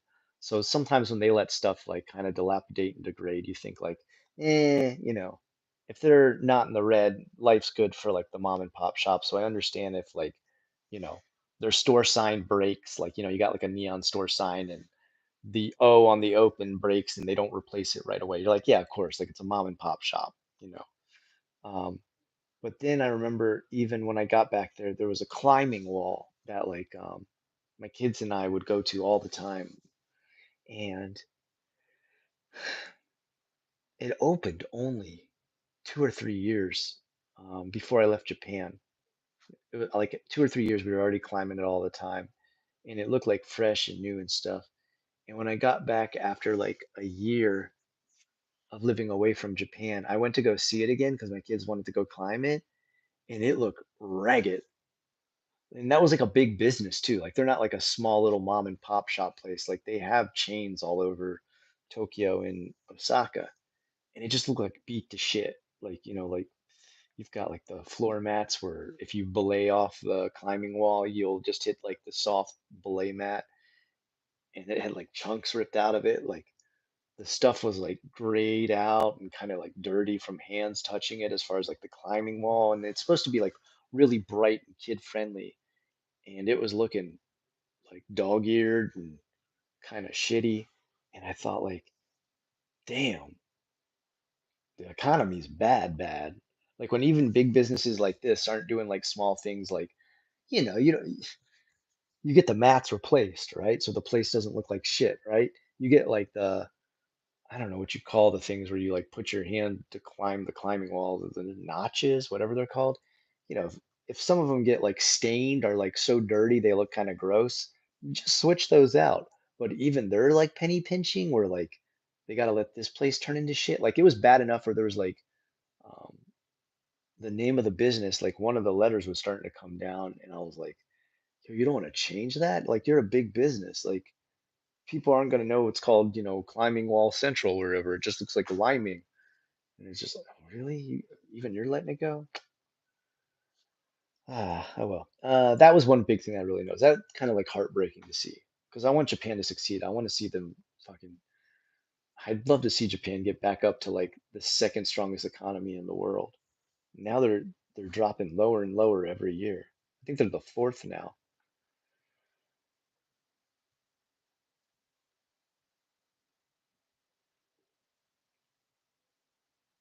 You thought I thought Japan was going to be an enemy utopia. Yeah, I understand that. I was scared straight by the JFAQs about how backwards Japanese cultures. Yeah, there's things that you just wonder. Like the other thing is just like technology in Japan. Like I'm kind of shocked and really disheartened that they don't adapt to computers. Like, how do they still not adapt to computers? Like kids still don't learn about like my kid does because he's in a private school, but public schools like they don't have computers or learn about like well they have these like really shitty little tablets that like you know um, can barely process word perfect, let alone oh shit, what was that? Oh, my cell phone. Not my cell phone. My watch is dying. Ugh, everything dying at the end of the day. Hold on, sorry. Let me plug this in. Ugh. Speaking of dying, I'm starting to die out here. I need to go to sleep. I can't believe you guys are still up with me. There's 9 people left. I'm streaming to millions, I swear. It's good you came back, man. If you didn't, you wouldn't be building up the things you are now. I'm really thankful. Like, I didn't know if coming back was gonna be worth it. Like, when you mean like coming back to like making videos, right? Like, yeah, I'm really like, I can't say how thankful I am. Like, I can't express in words how thankful I am that I came back to doing it.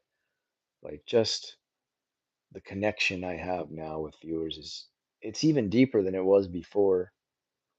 Um, Before I felt so obsessed with trying to make that next big video. I felt so obsessed with like, can't lose any more subscribers, gotta get bigger views, gotta get more subscribers.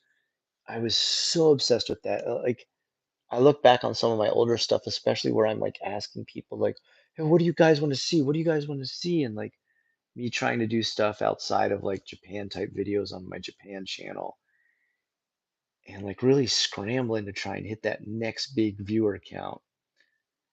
And I'm just like, damn, I totally lost sight of the target.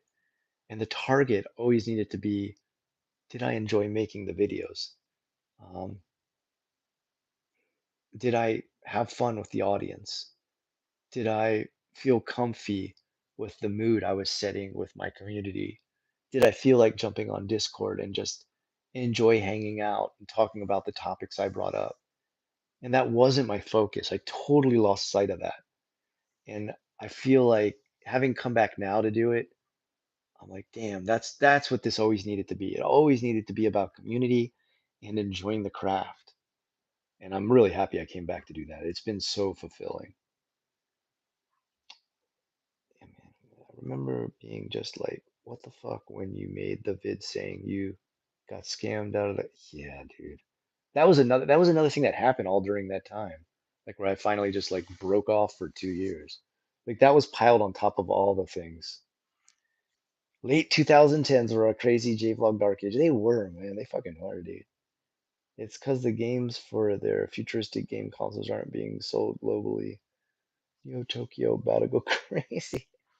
Hey, Unrested, long time no see. Have you have a great day and keep an eye out for your content now. Thank you, man. Thanks, Justin. Just in case, I like it. I like the good pun. Um, it really is sad to see how far the yen has fallen. It is, dude. It's kind of heartbreaking, dude. And the mega quake warning. It's like, fuck. 9 survivors. Now I want to eat pizza. Thanks a lot. You are more hands-on with people now. Before the break, you were pushing almost like a robot. I was, dude. You are so right, Eric. Dude, I was totally obsessed with the view. I was like, guys, I see the last video only hit 500 within the first day. Like, what do I need to be doing? Now I'm just kind of like, oh shit, people didn't like that. There's next week. Um, I'm always kind of shocked though that the live streams hit 200 to 230 views. I always wonder like, where do those views come from? Do people actually sit there and watch me for fucking 2 to 3 hours blab on and on? Like, Jesus. I don't want to watch. I don't want to watch me that long. Anyway, guys, I better cut it here, dude. I got 9 people probably dying of boredom at this point. But dude, it's awesome to talk to you guys. It's always so fucking fun, dude. Um, Honestly, it is like the highlight of my weekend now. Live streams. Honestly, I like the live streams even more than I like making my JFAC videos. Because like I said, it feels like just gathering around the table and talking about all the old school shit that J-vlogging used to be, remembering some good times, talking about some bad times, discussing why, why God, like why did it go this way? Um, I need to do a fucking video on Ken Cannon and start to warn people about him again. I can't believe he's out there scamming people again. Um, Good night from Vancouver, dude. Yeah, good night to you, Justin, man. Thank you for joining in and just giving me that nice comment, dude. See, it's stuff like this. Every time I sign on, I got someone like Justin here giving me good vibes. And this is what it should have been about from the beginning is community, enjoying it, having fun with the viewers, having fun with the creation process, um, and just, you know, kind of taking part in the free fun that YouTube is. It's just like free fun stuff to do. I get to play video games with people. I get to just like talk to people and hang out with friends, make deeper connections, have a Discord community that's like tight knit. Um, it's fun, dude. It's fun. Ken Cannon. Hey, you didn't check my what is it? 2 videos back. Um, I don't know if you remember Ken Cannon. He had those ads all over YouTube. Um, Anyway, check it out. It's like 2 videos back, man. He's out scamming people again. Anyway, guys, on Monday you can buy the game. All right. Oh, okay, and add me on Steam before you get it. Um, yeah, all you guys make sure you add me. Actually, make sure. Okay, hold on. How do I add to chat here? No, no. How do you chat? God damn it. I don't see. This is why I never use the vertical stream thing. How do you chat in your own goddamn chat? Dude, it doesn't. I don't understand. Oh well. I'll post it again, but it's Unrested JFAC, all one word, for my Steam name. Anybody who's watching now, add me. It's cool. If for some reason you're unable to, tomorrow I'll post it again and I'll add my friend code. Um, I want to play Wildermyth, I believe is the name. I want to play that with you guys, dude. That'd be so fucking fun. I finally get to be a player in an RPG. Anyway, I'm crashing. My I can feel the sleep gods starting to pull me into dream world. Um, but it'll be my wife's name. Okay, cool, cool, cool. Later, guys. Love you all, man. You guys are awesome, and I'll talk to you tomorrow. Have a great rest of the night if I can figure out how to end this.